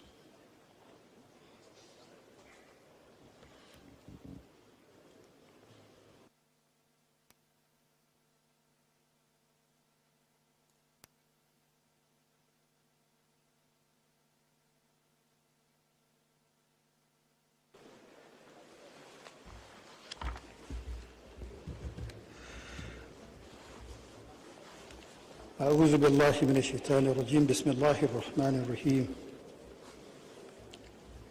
Your Excellency, Mr. Imran Khan, Prime Minister of the Islamic Republic of Pakistan, Your Excellency Maktoum Shah Mahmood Qureshi, Minister of Foreign Affairs of the Islamic Republic of Pakistan and Chairman of this session, Your Royal Highness, the Foreign Minister of the Kingdom of Saudi Arabia, Honorable Ministers, Your Excellency Ambassador Hussein Brahim Taha, the Secretary General, distinguished delegates and other invited guests, gentlemen of the press. Assalamu alaikum wa rahmatullahi wa barakatuh. It is for me indeed a great honor and privilege to speak today on behalf of the African Group on the occasion of the 48th session of the Council of Foreign Ministers of the Organization of Islamic Cooperation, holding in this beautiful city of Islamabad. We are indeed humbled by this singular honor. Let me at the outset convey the sincere appreciation of my delegation and that of the entire African group to the government and the people of the Islamic Republic of Pakistan for the warm reception and generous hospitality. And we also thank them for the excellent facilities that have been put at our disposal for the success of our meeting. We wish to congratulate the good people of Pakistan on the celebration of the 75th anniversary of independence of Pakistan. We wish you more peace and prosperity. Permit me also to congratulate you, Mr. Chairman, for your unanimous election to steer the proceedings of this session. And in the same vein, I wish to commend the Minister of Foreign Affairs of the Brotherly Republic of Niger for the numerous accomplishments during his chairmanship of the previous session. I further take this opportunity to welcome on board our new Secretary General, Ambassador Taha, and to assure him of our full support and a fruitful and successful tenure at the helms of our common organization. Your Excellencies, distinguished delegates, the 48th session of Parliament is taking place at a crucial moment in the history of our organization. The huge socio-economic and humanitarian challenges posed by COVID-19 pandemic, coupled with the rising wave of political and security crisis in parts of our member states, call for our concerted efforts and joint action for durable solutions. It is obvious that our immediate preoccupation should be directed towards fashioning and implementing a robust post-COVID-19 recovery plan to respond to the needs of our people. And to this end, we reiterate our support for the commendable endeavors of the OIC aimed at addressing the various conflict situations and flashpoints, particularly in Africa. The menace of terrorism, insurgency, banditry, small arms and light weapons, human and drug trafficking have continued to militate against the peace, security, stability, human rights, social cohesion, and indeed the economic development of the entire African region. And this is why we welcome the choice of the theme of this session, which is Partnership for Unity, Justice, and Development, which we consider very apt and indeed very relevant.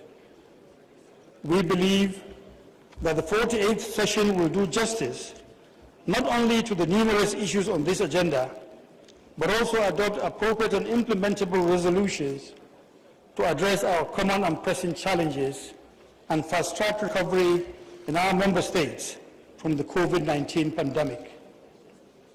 Mr. Chairman, for the past 12 years, Nigeria and indeed the Lake Chad basin countries have continued to suffer from brutal acts of terrorism led by Boko Haram and lately ISWAP. The activities of these enemies of peace, unity and progress and development have created a very serious humanitarian crisis in our region. In Nigeria alone, we have over 3 million people that are displaced and are living in IDP camps. In Burkina Faso, we have about 2 million people that are also living in IDP camps. The OIC must not abandon these people. They are in dire need of your assistance, and that is why Nigeria has proposed a new draft resolution on this subject for your kind consideration and adoption. And we hope that the OIC will extend its full solidarity to these people with a view to alleviating their plight. Furthermore, a robust implementation of the relevant OIC resolutions on combating the Boko Haram and other terrorist groups in West and Central Africa, and indeed some parts of Southern Africa, and support for the operations of the G5 Sahel Joint Force will significantly assist the ongoing national and sub-regional efforts towards addressing these lingering security problems in our sub-region. This measure would, if of necessity, also include the comprehensive review and execution of the OIC Code of Conduct on Combating International Terrorism, 1994, and the OIC Convention on Combating Terrorism. We further urge for concrete collaboration and partnership with the national agencies of the member states, including the Saudi-led Islamic Military Counterterrorism Coalition, in order to stamp out this menace that is facing our countries.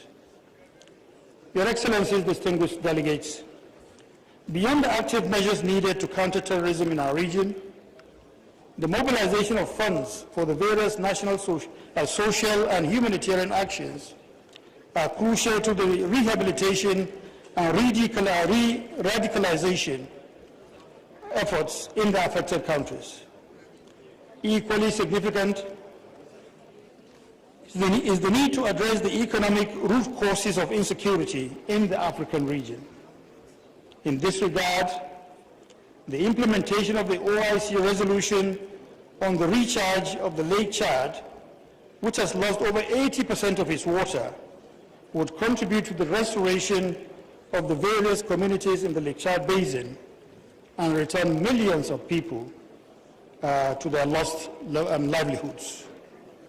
Similarly, it is our conviction that the agenda of OIC on peace and security can best succeed if we establish meaningful partnership with the United Nations, the African Union, and other sub-regional groupings in Africa on conflict prevention, conciliation, mediation, and peace building, as well as the promotion of good governance and democracy.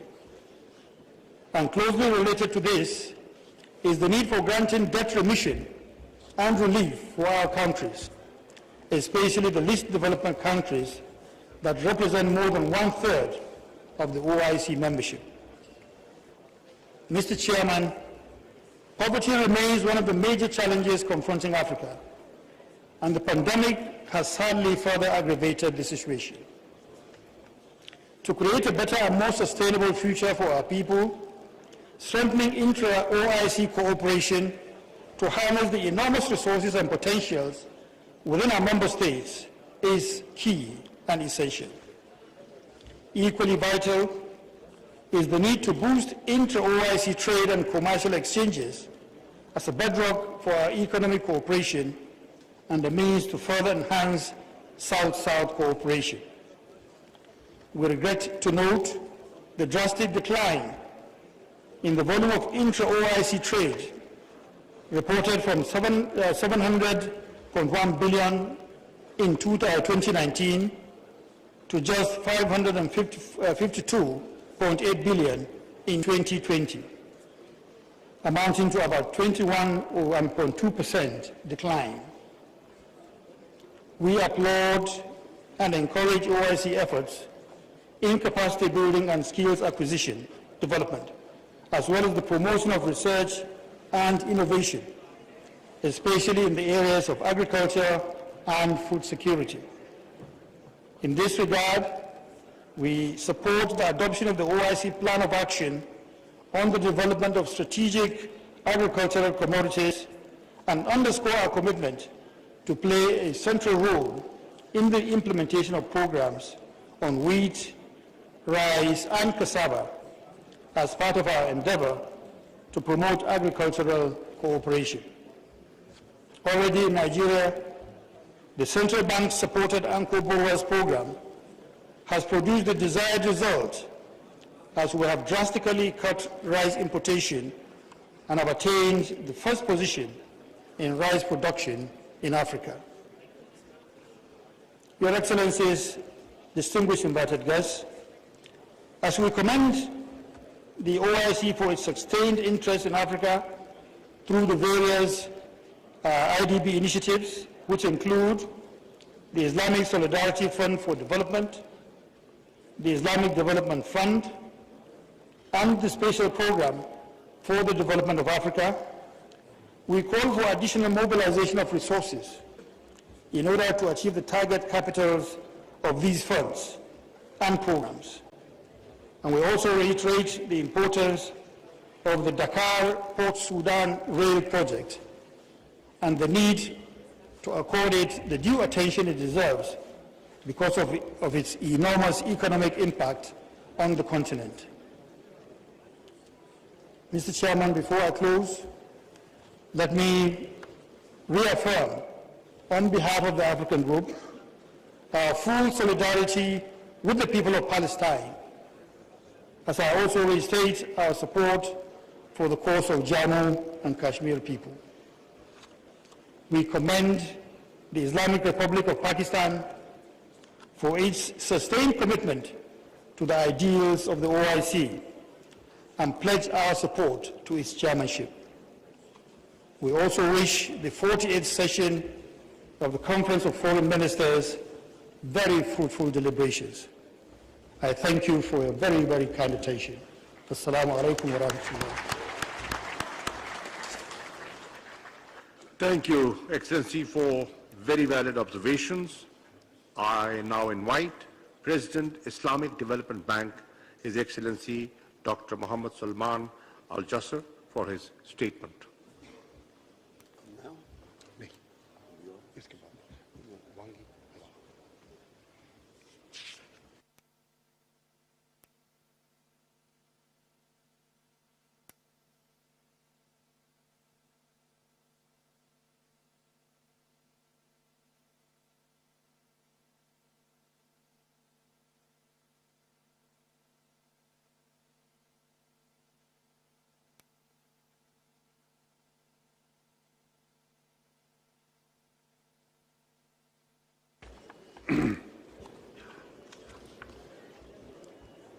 بسم الله الرحمن الرحيم والصلاة والسلام على أفضل الأنبياء والمرسلين سيدنا ونبينا محمد وعلى آله وصحبه أجمعين ومن تبعهم بإحسان إلى يوم الدين.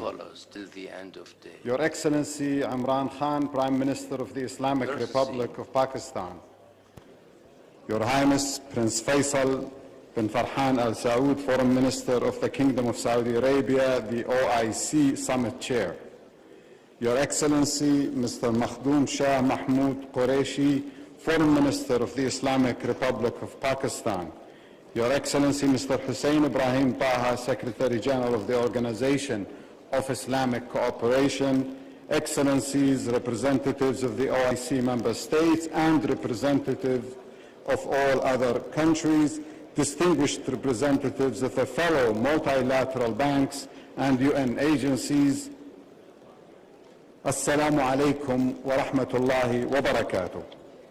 Allow me to begin by expressing my utmost appreciation to this esteemed session of the OIC Council of Foreign Ministers for designating building partnerships for unity, justice, and development as its theme, which is most pertinent. We cannot overemphasize the importance of partnerships for realizing our vision of prosperity, development, and solidarity. As an institution committed to sustainable development, the Islamic Development Bank recognizes that partnerships are the key enablers for socio-economic advancement.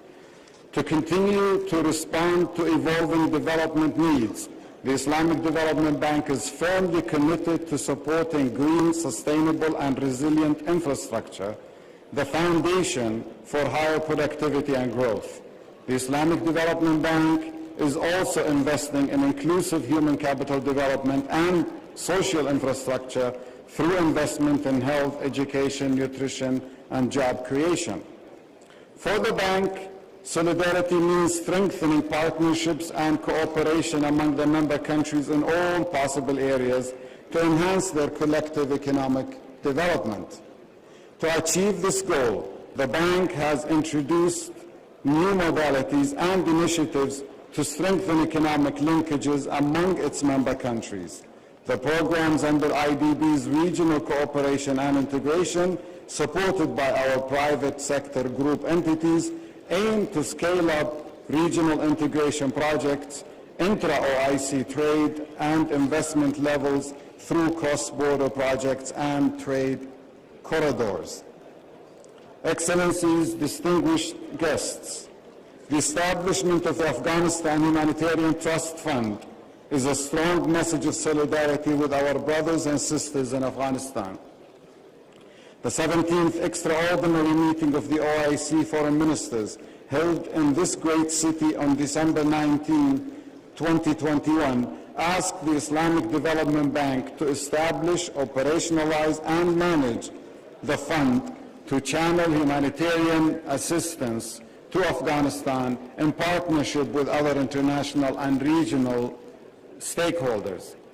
I am pleased to update that the charter has been signed with the OIC. This is the first but very pivotal step that will pave the way for operationalization of the fund. The IDB is strongly committed to ensuring strict policies and guidelines to govern all of the fund's activities. Accordingly, we guarantee utmost transparency in all aspects of the fund's activities and adherence to the relevant international standards and best practices. Excellencies, ladies and gentlemen, given the gravity of the challenges facing Afghanistan today, no single entity or institution can tackle them alone. Instead, there is a consensus that the international community needs to collectively provide a holistic, practical, sustainable, and comprehensive solution, learning from the lessons of the past and leveraging the strengths of all stakeholders to address these daunting challenges. Since last December, the bank has had continuous coordination and consultations with the OIC, development partners, humanitarian organizations, and donors. We have also consulted with countries interested in supporting the Afghani people.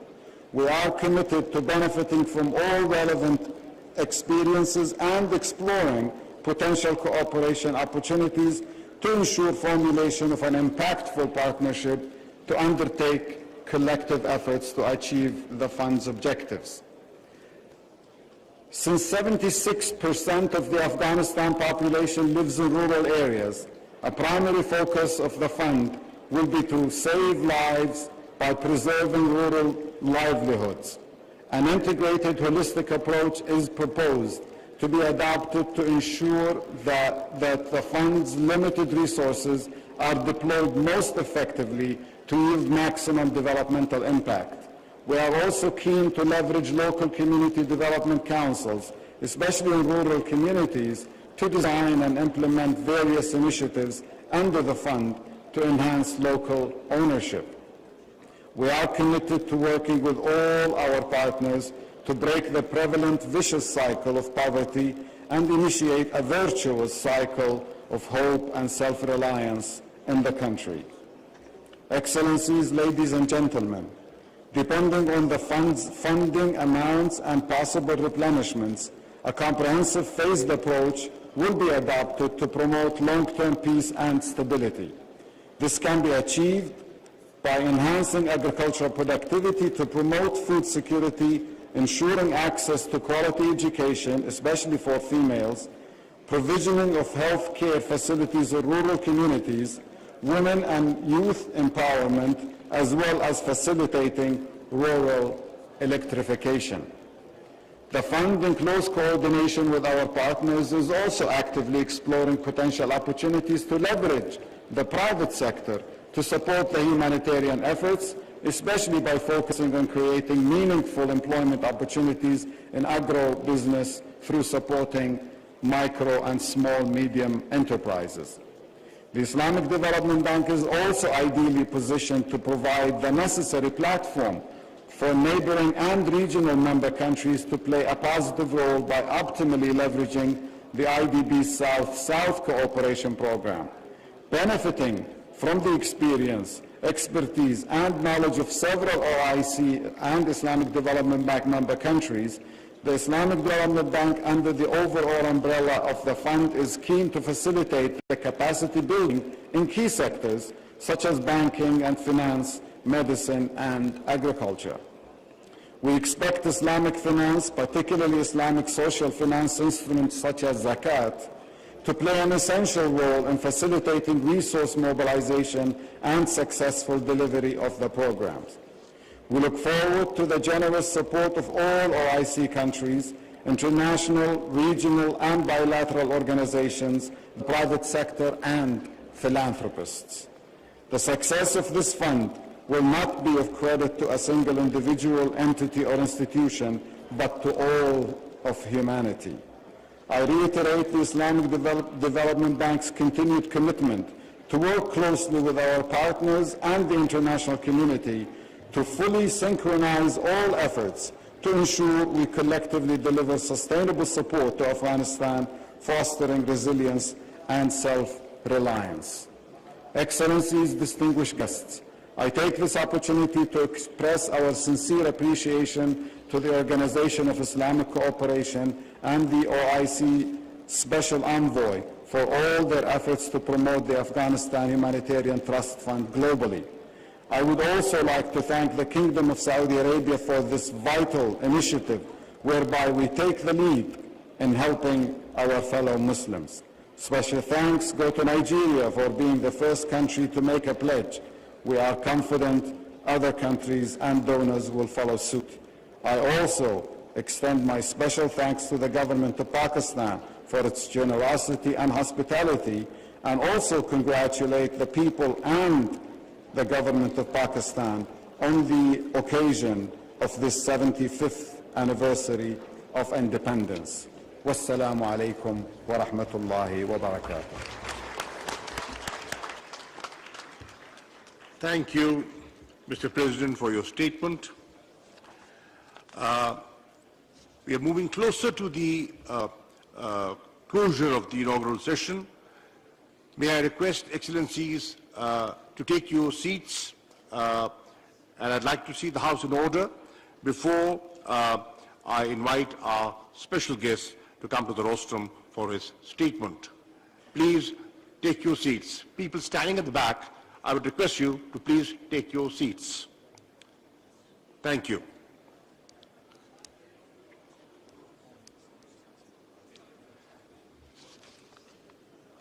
Excellencies, today we have with us His Excellency Mr. Wang Yi, State Councillor, Foreign Minister of the People's Republic of China, as a special guest. I now request him to come to the rostrum for his statement. State Councillor Wang Yi.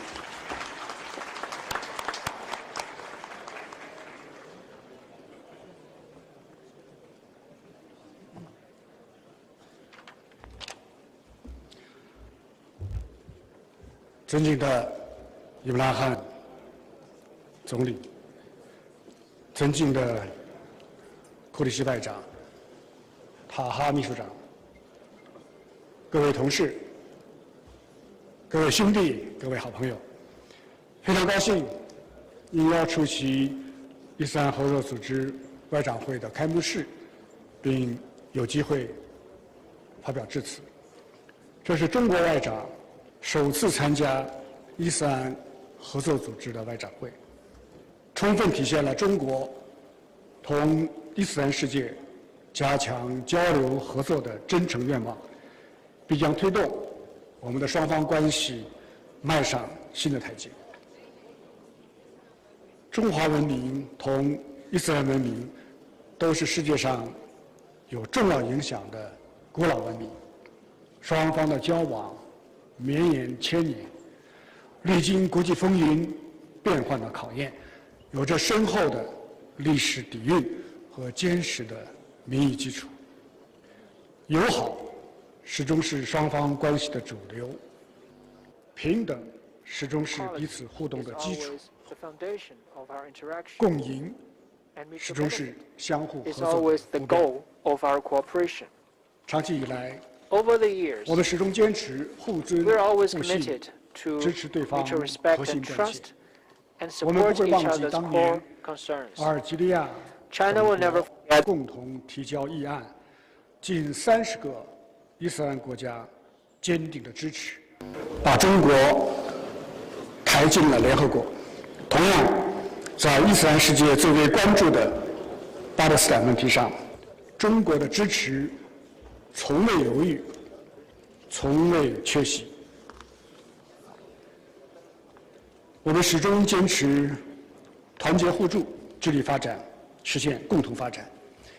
疫情爆发后，伊斯兰国家第一时间给予中国宝贵的支持，中国也及时向50个伊斯兰国家提供了13亿剂疫苗以及大量的抗疫物资。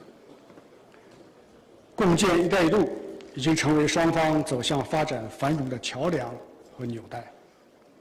中国迄今已经同54个伊斯兰国家签署了合作文件，开展了将近600个大型的合作项目，资金投资的总额达到了4000亿美元，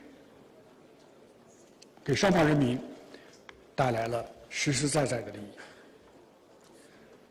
我们始终坚持互学互鉴，守护世界的多样文明。中华文明和伊斯兰文明历史上都对人类文明做出过重大的贡献，而近代以来，我们也都受到了不公正的对待。现在，我们正携手迈上发展复兴之路。我们要大力倡导文明平等对话、交流互鉴，从彼此的悠久文明中汲取智慧，共同抵制文明歧视，共同反对文明冲突。应该说，中国和伊斯兰世界已经找到了一条不同文明友好相处、合作共赢的道路，成为践行新型国际关系的典范，对不同国家、不同文明之间如何交往提供了有益的经验。各位同事、各位朋友，面对动荡变革的世界，本届伊核组织外长会聚焦结伴实现团结、公正、发展这一主题，反映了世界上大多数国家的共同心声。中方愿意同一方一道，倡导真正的多边主义，捍卫联合国宪章的宗旨原则，维护以联合国为核心的国际体系，在追求民族复兴的道路上风雨同舟，携手同行。中国愿意同伊斯兰世界建设4个伙伴关系：一是做团结协作的伙伴，相互坚定支持彼此捍卫国家的主权、独立和领土完整，坚定支持彼此独立自主地探索符合本国国情的发展道路，坚定支持彼此维护自身的正当发展权益和广大发展中国家的共同利益。二是做发展振兴的伙伴，继续团结抗疫。下阶段，中方将继续向伊斯兰国家提供3亿剂疫苗，助力各国构筑健康防线。我们将继续加强发展战略对接，以高质量共建“一带一路”和携手落实全球发展倡议为双引擎，巩固传统合作，培育新兴亮点，助力中伊发展振兴，引领南合作潮流，为实现联合国2030年可持续发展议程注入强劲动力。三是做安全稳定的伙伴，中方将继续支持伊斯兰国家运用伊斯兰的智慧解决当前的热点问题，把维稳促和的钥匙牢牢掌握在自己的手中。中方将继续坚定站在巴勒斯坦人民一边，支持在两国方案基础上推动早日召开更具权威性和代表性的国际和会，促进巴勒斯坦问题的全面、公正解决。中方将尊重阿富汗人民自己做出的选择，支持阿富汗实现包容建政、稳健治理，开启和平重建新的篇章。在克什米尔问题上，我们今天再次听到了很多伊斯兰朋友的呼声。中方和大家一样，我们抱有同样的愿望。中方也支持俄罗斯和乌克兰继续和谈，谈出停火，谈出止战，谈出和平。要防止发生人道主义灾难，要避免乌克兰危机外溢影响和损害其他地区和国家的正当权益。40座文明互鉴的伙伴，共同弘扬和平、发展、公平、正义、民主、自由的全人类共同价值，反对意识形态划线，制造分裂对抗，坚持不同文明交流互鉴，反对文明优越论，反对文明冲突论，反对对非西方文明的歪曲和抹黑，深化预防性反恐和去极端化的合作，抵制反恐的双重标准，反对将恐怖主义同特定的民族、宗教挂钩。各位同事，历史已经证明，并将继续证明，中国是伊斯兰世界的真诚朋友和合作伙伴。我们愿意同伊斯兰国家一道，共同促进世界格局多极化、国际关系民主化、人类文明多样化，为构建人类命运共同体而不懈努力。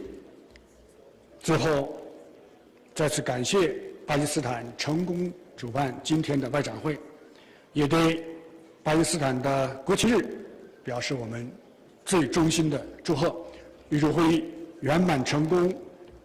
谢谢各位。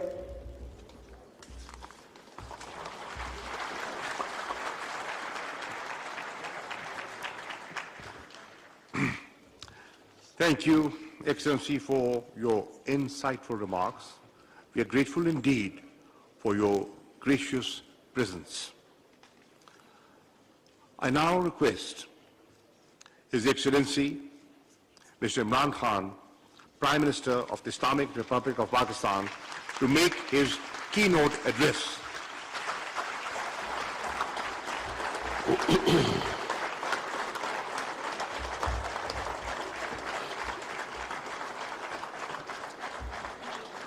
Bismillahirrahmanirrahim. In the name of Allah, most gracious, most merciful, Secretary General OIC, Thy aid do we seek, and Thy do we worship. Foreign Minister, Kingdom of Saudi Arabia, Prince Faisal bin Farhan Al Saud, Honorable Foreign Minister of China, Wang Yi, Royal Highnesses, Honorable Foreign Ministers, Excellencies, ladies and gentlemen. First of all, let me welcome you with great joy and happiness on this 48th Foreign Ministers OIC meeting. And it's being held in Islamabad at a time when we are celebrating our 75th anniversary of our independence. So I want to warmly welcome you. I hope you have a great stay here. And from the people of Pakistan, they are overjoyed that all of you are here and on this special occasion. Today I want to especially congratulate our OIC members because of a landmark resolution passed in the United Nations declaring 15th March as a day to combat Islamophobia.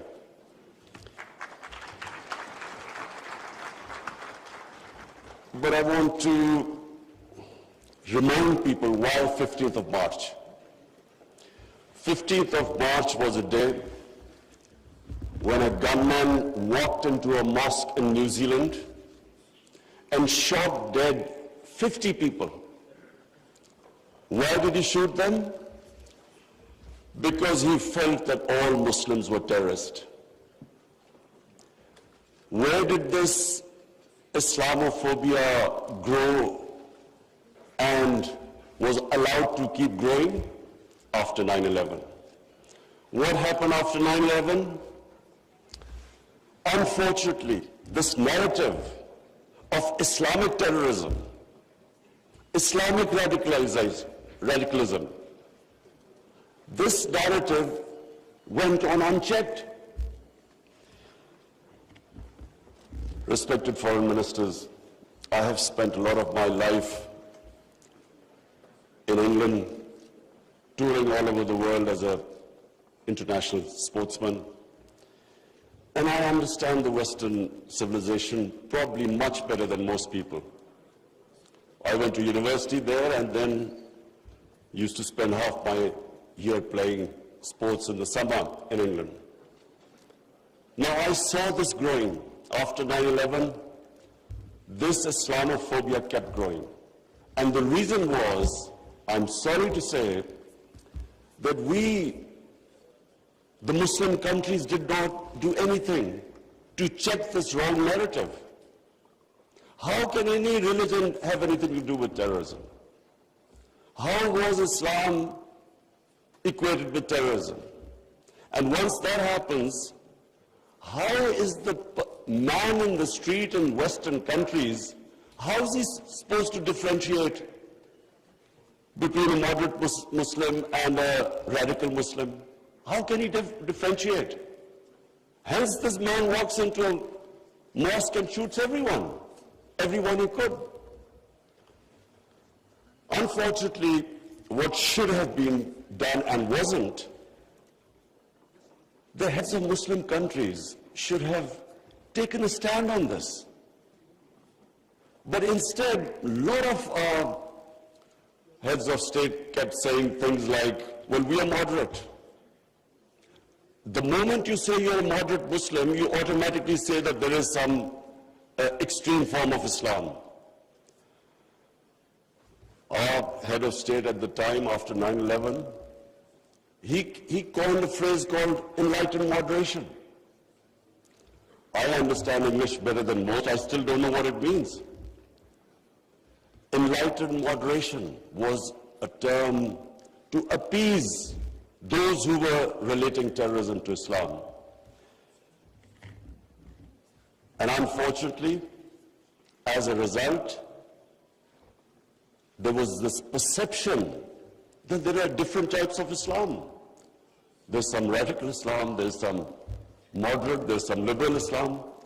There is only one Islam, Islam of our Prophet Muhammad sallallahu alaihi wasallam. There is no other Islam.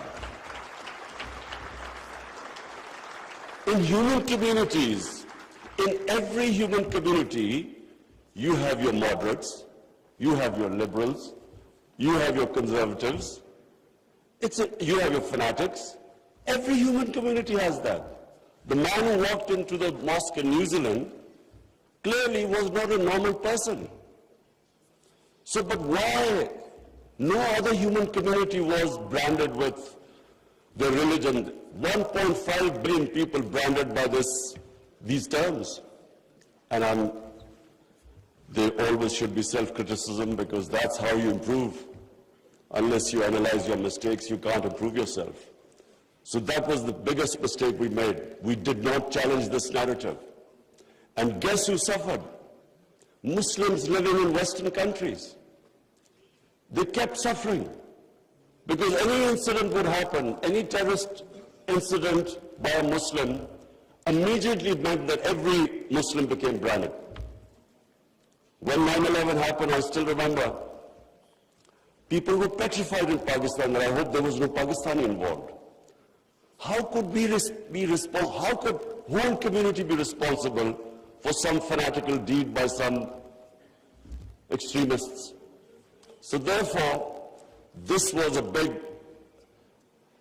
it was one of the worst periods for Muslims living in non-Muslim countries. And then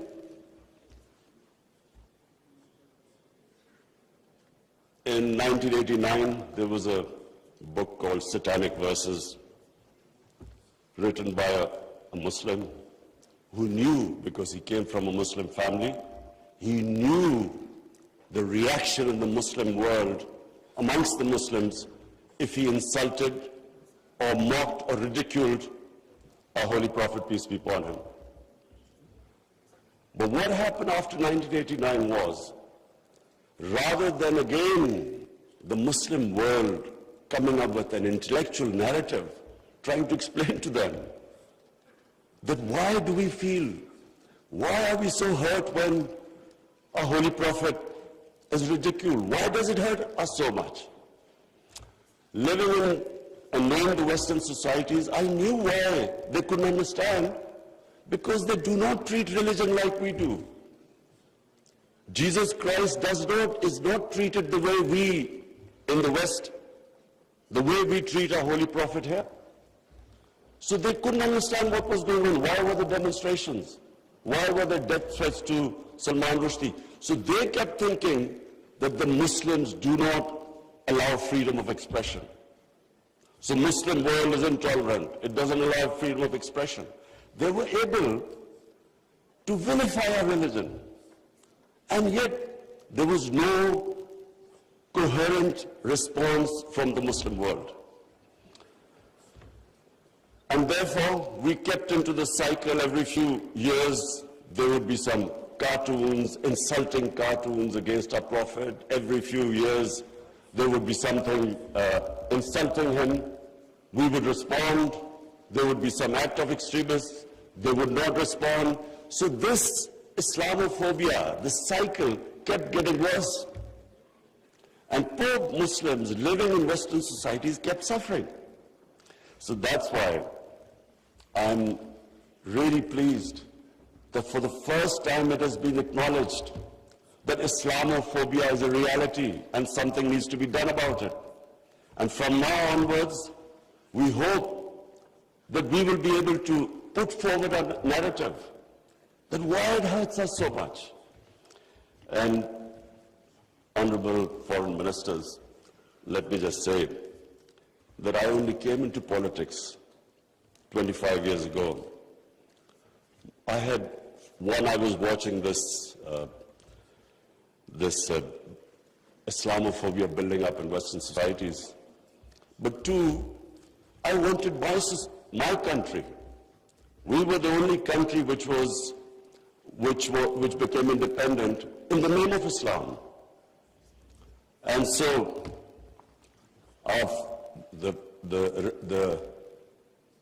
the objective resolution of our founding fathers was to make an Islamic welfare state based on the state of Medina.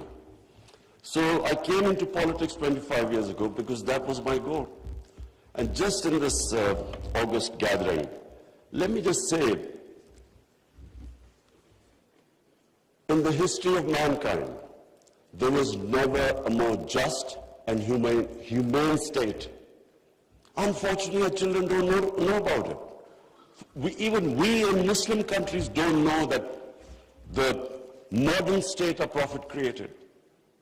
Forget about Western countries or non-Muslims. How would they know about it when we ourselves don't understand that he created a state which laid the foundation of one of the greatest civilizations in human history for the next few hundred years. And that foundation was laid in the state of Medina. So what was that foundation? This is again what most people don't understand. And I'm glad that Foreign Minister Wang Yi is here, because I want people to understand what was it that caused this great revolution, one of the greatest revolutions of all times. The state of Medina was one of the greatest revolutions. What was it? Number one, our Prophet was given the title in our holy book the Quran as Rahmatul lil Alameen, mercy for mankind, not mercy for Muslims. He came as a mercy for mankind. He came to unite mankind, not divide mankind.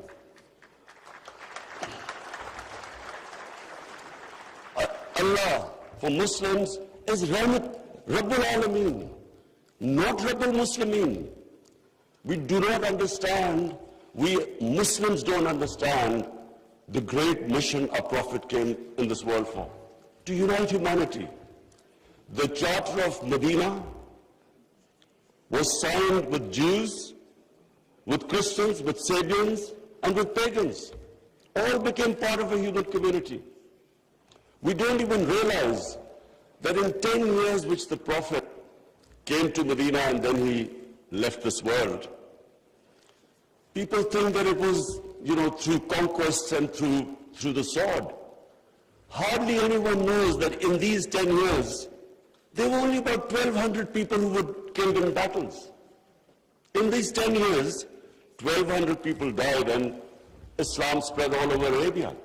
So it was a revolution of ideas. He created a new system. So the state of Medina, he created the best rule of law.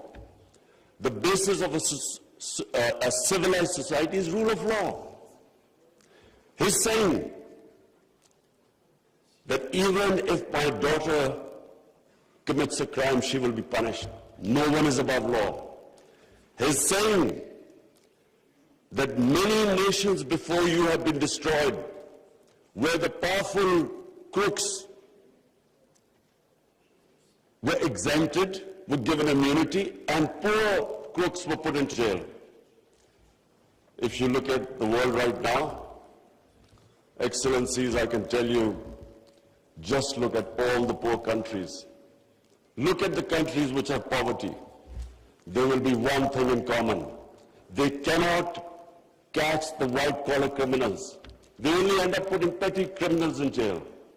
This is the biggest problem which our Prophet, peace be upon him, predicted almost 1,500 years ago. The developing world is poor not because they lack resources, because they cannot put the powerful criminals in jail. There's a fact-type panel report by Secretary General of the United Nations. According to this report, and this will shock all of you, that every year, $1.6 trillion leave the poor countries and end up in tax havens and in the developed world. $1.6 trillion according to the fact-type panel report of the UN Secretary General. Just imagine what is going on. Poor countries are being robbed simply because we cannot put the powerful criminals in jail. We cannot bring them under the rule of law. This is what our Prophet predicted. And this was the state of Medina where he set up this system of rule of law, no one above. And two of the first four Khalifas, two of the first four heads of state of Medina ended up in court of law. And one of the most revered and respected figures of Islam, who was the fourth Khalifa, he loses a case against a Jewish citizen because the judge refused to accept the testimony of his son. This was the justice system there, which laid the foundation of this great civilization. So what does it show? Number one,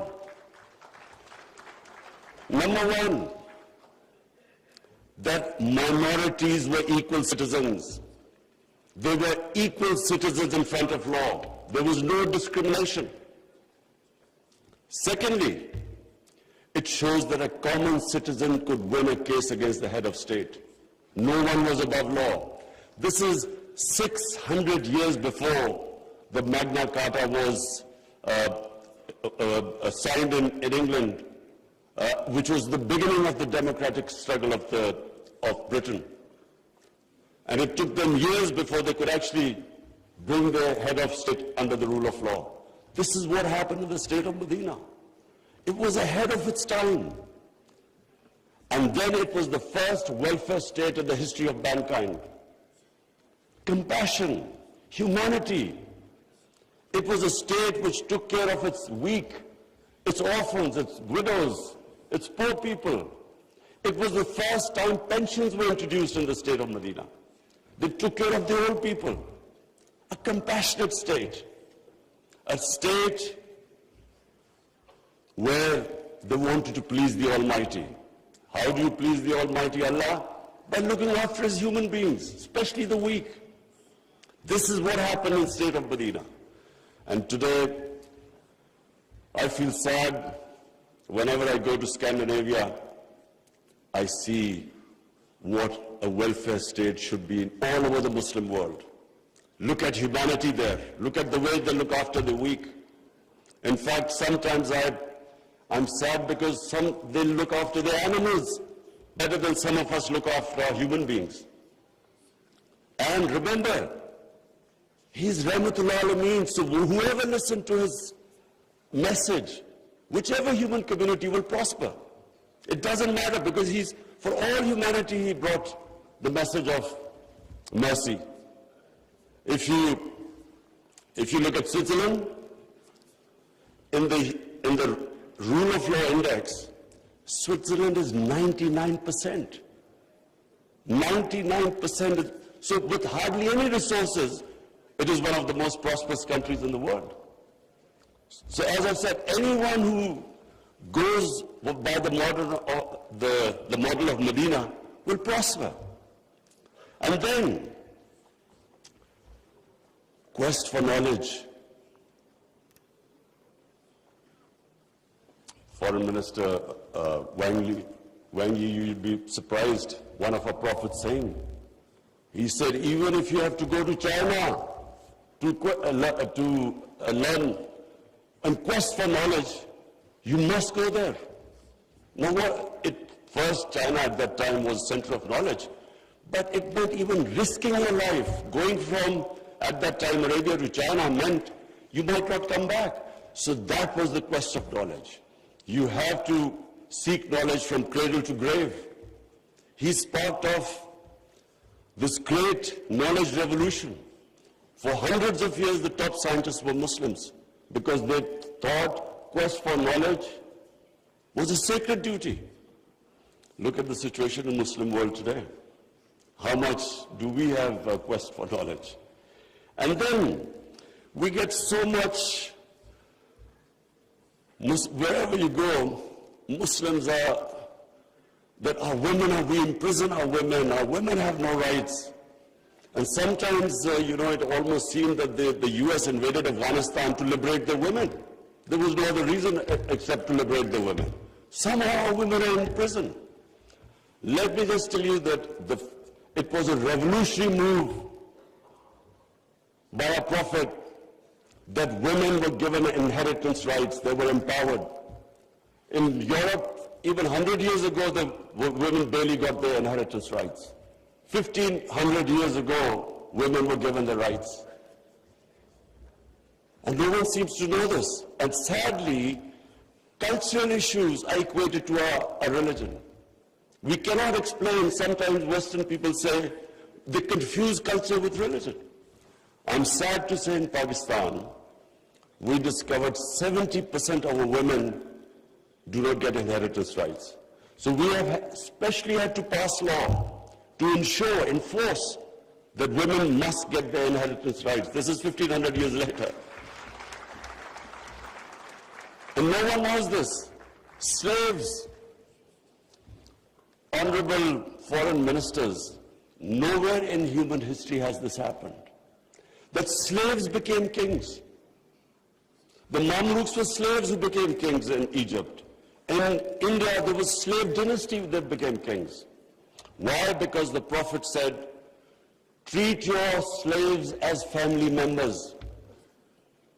Best to free them, if not, treat them as equal family members. So he was the greatest human being that ever stepped foot. There will never be a human being like them. Anyone close to the Prophet became leaders. If you read the book, the Arab conquest, everyone became a leader, whoever was near the Prophet. And our generations don't understand that, and neither have we been able to explain to anyone else. Let's not confuse Muslim imperialism with the 10 years of Prophet in Medina. Let's not confuse that, because that was not what the Prophet preached, where the Muslims went all over the world conquering. It is not what the Prophet's, the whole revolution was of ideas.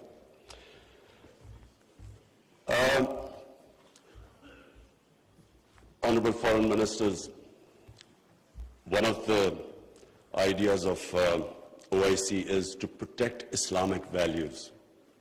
So now I will say something which is completely different. I believe that Islamic values never have been so much under threat as they are right now.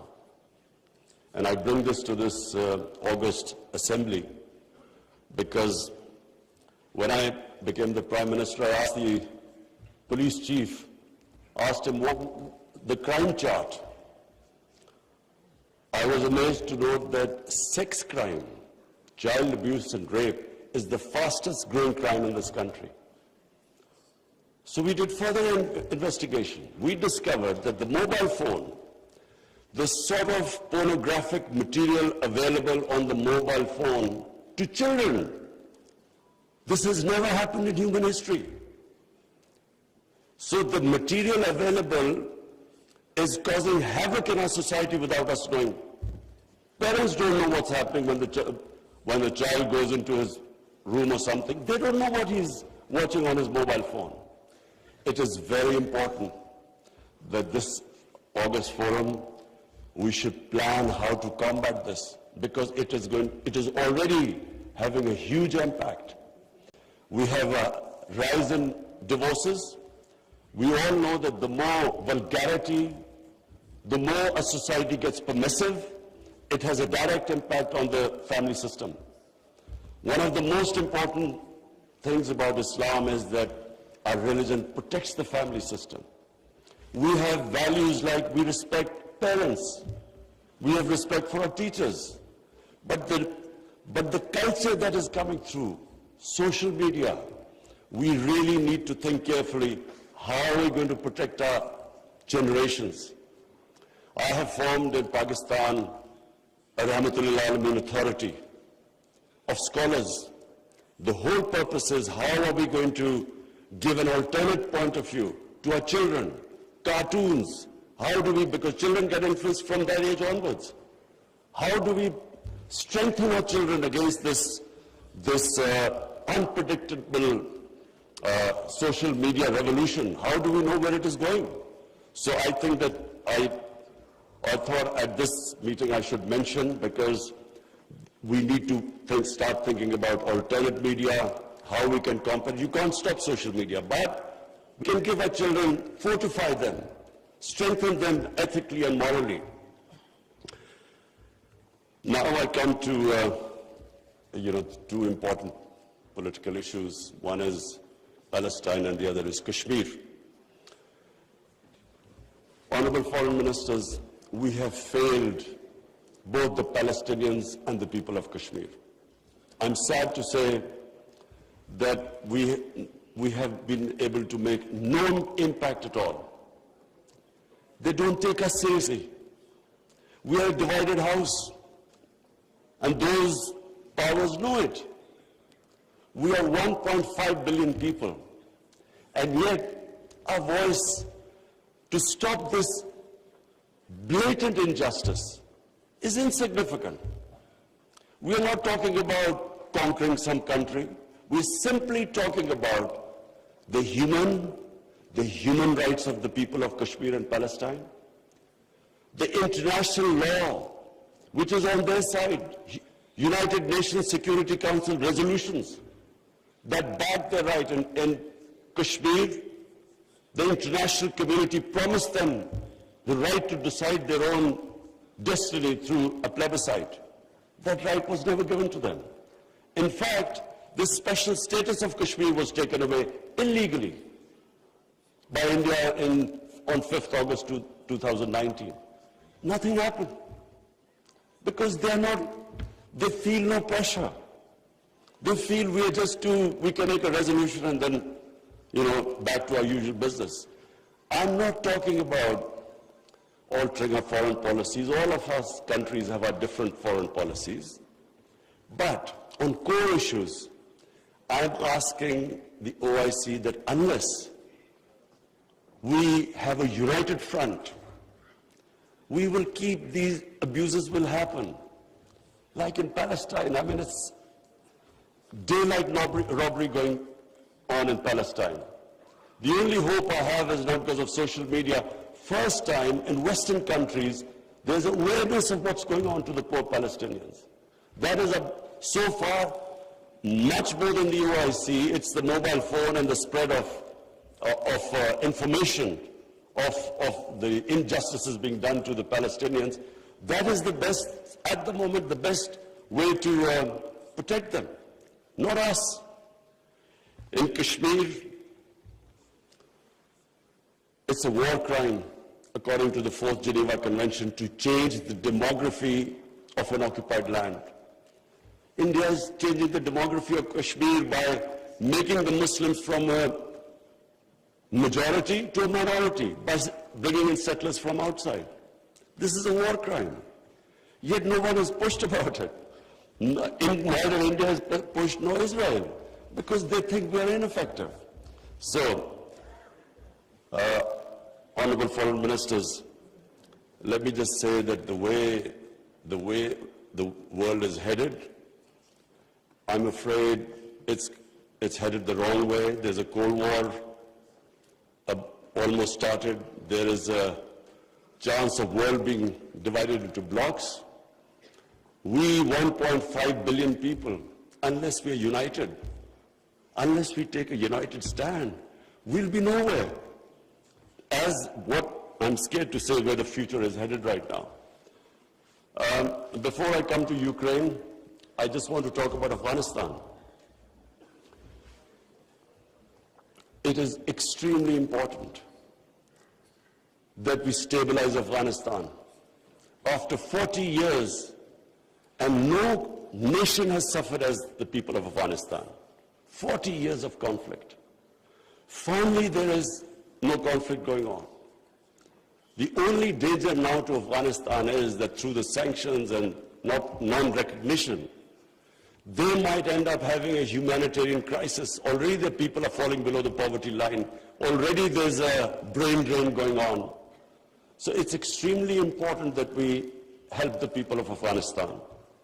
And I say this because a stable Afghanistan is the only way, I repeat, it's the only way we are going to be able to stop international terrorism from Afghan soil. No other country is going to be able to do it. Let's not be delusional that some other country will come in and sort of through drones or something fight terrorism. It's not going to happen. The only hope is a stable Afghanistan government that can take care of international terrorism. I want to add a word of caution. Anyone who knows the Afghan character should be cautioned that please do not push the people of Afghanistan to do things where they feel that their sovereignty is being threatened. They are very proud, independent-minded people. They have always fought for their sovereignty for hundreds of years. They do not like the idea that someone is dictating to them. So I would caution that let's help them, let's encourage them, let's get them involved in the international community. And I believe that the people of Afghanistan are strong enough to evolve and go in the right direction. But please let's remember that the Afghan character does not like outside interference. And finally I come to Ukraine. I'm, like I think everyone here and the rest of the world, we're all worried about what's going on there. May I suggest that the OIC, during its discussions, the foreign ministers, we should think about how we, represent 1.5 billion people, how we can mediate, how we can bring about a ceasefire, how we can try and put an end to the conflict. I'm going to meet His Excellency Wang Yi after this, and I want to discuss how maybe OIC along with China, how we can all step in and try to stop this conflict, which is going to have, if it keeps going the way it is, it will have great consequences for the rest of the world. I have already, as the head of the government here, I can tell you that we are already suffering. Oil prices have gone up, gas prices have shot up, wheat prices have gone up because of this war. And if this keeps continuing, this is only going to get worse. So therefore, we should, all the countries which are non-partisan, we are in a special position to be able to influence this conflict. So as I said, I would want the foreign ministers, Shah Mahmood Qureshi, please discuss with the other foreign ministers, and I will discuss with His Excellency, the Chinese Foreign Minister, how we can all, as a bloc, OIC and China, how we can influence the events in Ukraine and stop this and have some ceasefire and resolve this conflict. Lastly, Honorable Foreign Ministers, let me again say what a pleasure it was to welcome you to my beautiful country. I want to end by saying, again, I repeat, that the world is moving in a direction which is sadly worrisome for all of us. In bloc politics, in Cold War, and let's say 1.5 billion people, we keep underestimating the strength we have. Somehow we lack self-belief. As a sportsman, I can tell you that a team that has self-belief will defeat a team that is far more talented but doesn't have self-belief. We don't have self-belief. We somehow look to others to help us and get justice. But as where the world is headed, it is extremely important that we get united and on certain core issues take a stand. And let's not be dragged into this, into blocks, into the conflicts. We should stay as a bloc and show our power in bringing about peace, rather than becoming part of some conflict. Thank you very much.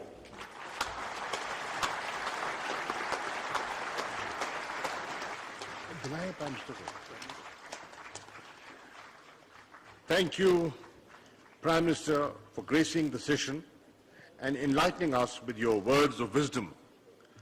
I'm confident that your thought-provoking address will guide the deliberations of this 48th session for the next 2 days.